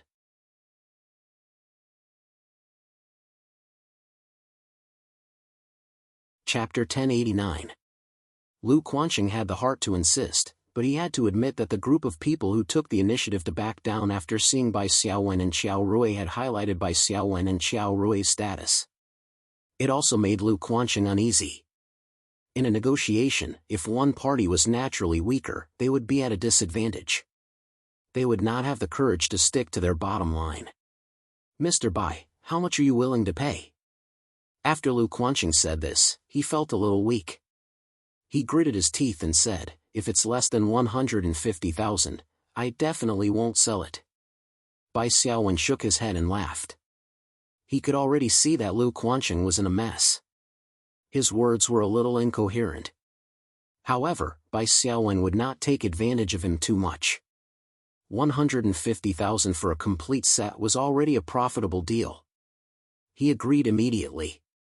150,000 psionic points it is. Let's trade now. Lu Quanqing was a little regretful that he said too little. However, since he had already said it, it was impossible for him to go back on his word. The young man in front of him had a mysterious and powerful background. It was better not to provoke him. Bai Xiaowen paid 150,000 psionic points and got the Viper's Jaw dagger. "Mr. Bai, do you already have another one?" Before Bai Xiaowen left, Lu Quanchen could not help but ask curiously. Bai Xiaowen looked back at him and smiled. You shouldn't have asked that. Knowing the result won't do you any good. 150,000 psionic points is quite a lot. It's enough for you to buy 2 or 3 pieces of top-grade gold equipment. Your strength will be greatly improved. Sometimes, people need to look at the present and move forward step by step. Lu Quanchen was silent. This was just the beginning. After Bai Xiaowen returned to his quiet room, people knocked on his door one after another. There were a total of 5 groups of people. They only had one goal, to buy the dark gold equipment, Seastone Spire. It was worth mentioning that 3 of the groups of people were the ones he had seen in Lu Quanchen's room. Bai Xiaowen understood why the 3 groups of people chose to avoid him. It turned out that they had a bigger goal, so they wanted to form a good relationship with him. If he stayed in Lu Quanchen's room and raised the price with Bai Xiaowen, he would definitely incur Bai Xiaowen's disgust. He would definitely not be able to participate in the fight for the dark gold weapon. Of course, this was also because those 3 forces did not have the other part of the Viper's jaw set. If they had parts like Bai Xiaowen and urgently needed to gather them, they would definitely find an excuse to stay. Bai Xiaowen didn't know whether to laugh or cry when he saw the last group of guests. It was Fang Qinghua who had brought the elders of the Fang family over. According to Fang Qinghua's introduction, this elder was her 4th uncle, and awakened with a top-notch hero class. 4th Uncle Fang looked very young. When he stood next to Fang Qinghua, they didn't look like uncle and nephew, but more like brothers. The peak period of an awakened's body was very long, and the aging process was very slow. It would only accelerate towards the end of their lifespan. The 5 groups of people looked at each other. They were all acquaintances in the capital's hunter circle, so they nodded one after another. After exchanging a few pleasantries, no one was willing to leave like in Lu Quanchen's room. A dark gold weapon and an incomplete set of parts were 2 completely different concepts. Bai Xiaowen was now a big boss, so he wouldn't be scared just because of the guest's powerful background. This was also the reason why he didn't avoid fishing with dark gold equipment. The premise of fishing was that one's lower body must be steady enough. Otherwise, it was common to catch a big fish and get dragged into the water. Everyone, time is limited, so I'll get straight to the point. This dark gold equipment, my teammates and I don't really need it, so I'm sincere in my offer. Of course, I don't lack psionic points. If I'm not satisfied with your offer, I'll continue to keep this dark gold equipment. If it doesn't work out, I'll keep it as the guild's treasure. Everyone knows that. Everyone laughed out loud. One of them said, Captain Bai, what exactly do you want to exchange for? Tell us clearly. My priced items actually represent my current needs. If you want to buy the Seastone Spire, you must at least provide me with a psionic treasure for class advancement. The strength of the psionic particles must meet the standard. Of course, this is only one of the conditions. We'll be using the closed bidding method. In the bidding document, this is the only condition that must be met. You can add in other items, such as equipment, props, and special items. However, including the psionic treasure, you can only write in 3 items at most. A friendly reminder. Due to the urgency of time, you only have one chance to bid. Please don't send messages to each other. My mental senses are very sharp. Bai Xiaowen called for the officials and asked for 5 sets of paper and a pen to distribute to the 5 groups of guests. Looking at Bai Xiaowen, who seemed to be smiling, the 5 groups of guests thought to themselves, what a sly fox. Other than the psionic treasure for class advancement, only 2 items could be included in the bidding document. This restricted the guests from winning with numbers. They had to offer something really good in exchange for the dark gold equipment. In addition, they only had one chance to bid, which was even more of a scam. Those who were determined to get the dark gold equipment did not dare to raise the price slowly. When the staff of the conference saw this scene, they admired Bai Xiaowen from the bottom of their hearts. The 5 groups of guests in front of them all represented rather famous forces. At least in their respective regions, they were all influential figures. However, in front of Bai Xiaowen, they were completely powerless.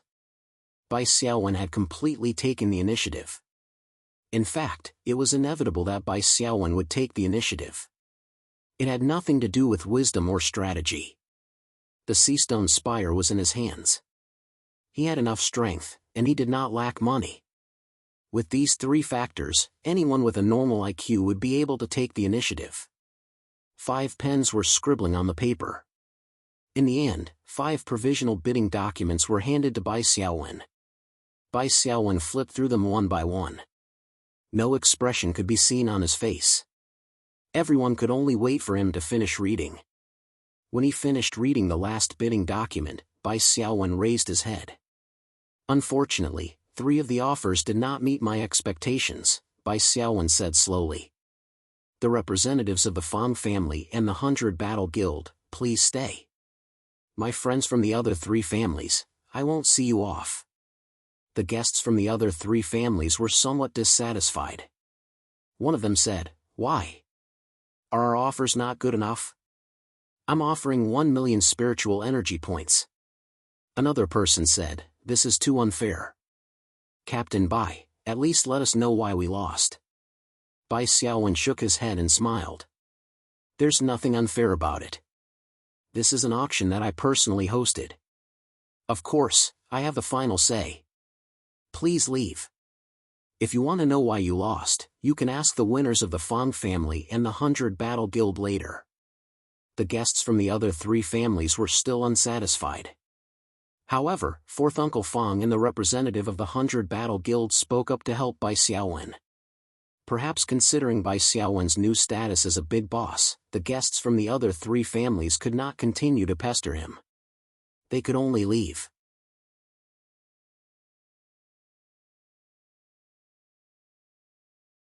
Chapter 1090. There were only 3 parties left in the quiet room. As the seller, Bai Xiaowen was the one in charge. As for the buyer, 4th Uncle Fang was the representative of the Fang family, while the 100 Battles Guild was the representative of another high elite class awakened. Both of you are really telepathic. Both of you gave me almost the same offer. Other than the spiritual treasure that I requested, both of you gave me dark gold equipment and psionic points as compensation. Did you discuss this beforehand? Bai Xiaowen asked. How is that possible? The representative of the 100 Battles Guild quickly denied. In most cases, only dark gold equipment can be exchanged for dark gold equipment. We gave you the dark gold equipment after careful consideration, 4th Uncle Fang said. As for the psionic points, it is based on the additional value of the dark gold equipment.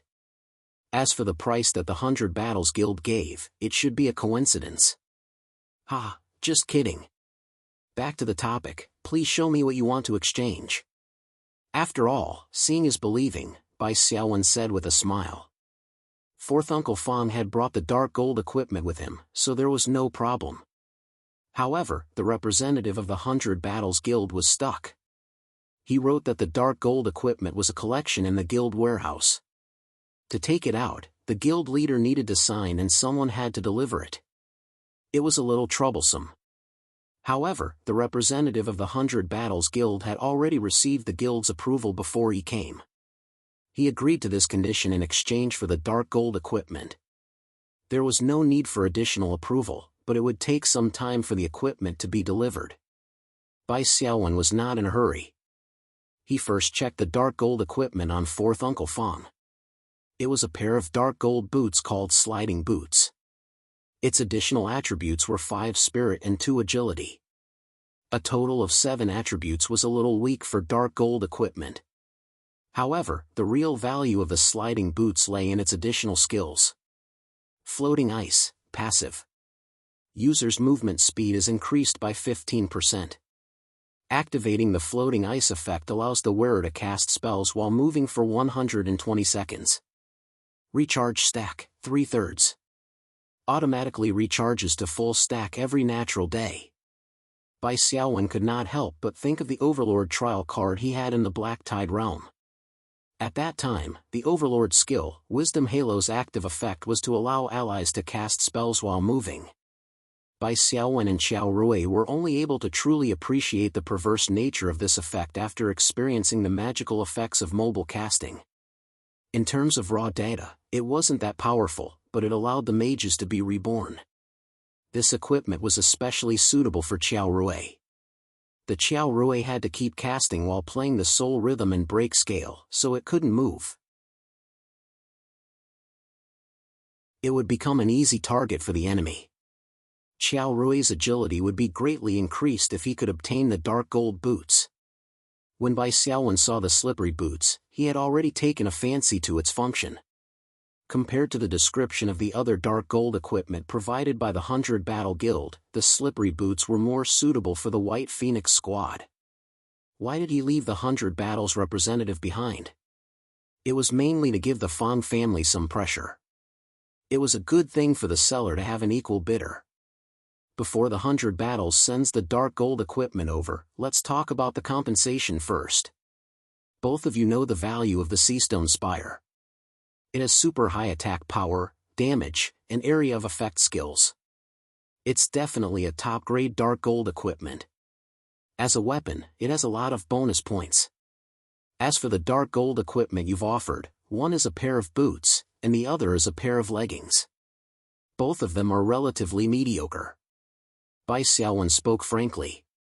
The representative of 100 Battles said, Captain Bai's words do make sense.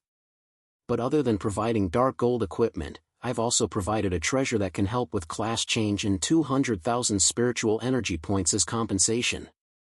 This should be enough to close the gap between dark gold and dark gold. Fourth Uncle Fang chuckled. How can the dark gold leggings you've offered be called dark gold? It's just that the additional attributes are higher. The skills it offers are only at the level of a gold equipment. The 100 Battles representative said, the dark gold boots you've offered can't be that strong, right? And the psionic points you've offered as compensation is only 100,000. I can't see your sincerity at all. Bai Xiaowen knocked on the table lightly. Both of you, please don't be too stubborn about the psionic points. I've said before that I'm not short of money. If both of you can offer some impressive psionic items, it'll be easier for us to reach a deal. Fourth Uncle Fang smiled. Alright, I can exchange the psionic points for psionic items of equivalent value. What do you think of the sphere scroll? There's also an armor scroll, flaming stone scroll, and other good items for protection and damage. The 100 Battles representative was a little stumped. This was due to the limitations of his position. Before he came, he had already discussed the terms with the guild leader. It was almost set in stone. If he wanted to change or increase the bargaining chips, he naturally could not be as flexible as Fourth Uncle Fang. Seeing that the situation was not good, the 100 Battles representative quickly made a phone call to ask for instructions. Bai Xiaowen smiled and said to Fourth Uncle Fang, Mr. Fang, don't use these inferior items to make up the numbers. I've said before, including the treasure for class change, there can only be a total of 3 items. Quantity won't work. Fourth Uncle Fang remained silent. After a while, the 100 Battles representative came over again. Captain Bai, our guild leader has agreed to use a part of a set to exchange for the 200,000 psionic points as the third item of the deal. What set? Bai Xiaowen's eyes lit up. I have the information here. The 100 Battles representative operated the psionic camera and projected the image of a dark green horned helmet. At the same time, there was information about the equipment. This horned helmet was called Dragon's Face. It had a ferocious appearance, like an open dragon's mouth, with 2 horns extending from the top. As there were no other set parts, only the attributes of this helmet could be seen. It added 6 points of strength. This is part of the dragon set. In the guild's database, there are a total of 6 pieces of the dragon set. After collecting all 6 pieces, there will be 3 powerful set skills. It's worthy of being called a top-notch set. The 100 Battles representative said. What set skills are there? Bai Xiaowen looked interested. It's a shame. The guild's database only has information about the skills of 2 and 4 pieces of the set. But from the looks of these 2 set skills, they are already quite powerful. Generally speaking, the additional skills of the 6 pieces of the set are the strongest skills. If Captain Bai is interested in the deal, I can give you the information about the first 2 sets of skills. Bai Xiaowen took the information about the skills of the 2 and 4 pieces of the dragon set. Strength of the dragon, 2 pieces increases the wearer's strength by 20 points. Dignity of the dragon, 4 pieces passive. The wearer exerts pressure on enemies within close range. Attack speed is reduced by 20%, movement speed is reduced by 40%.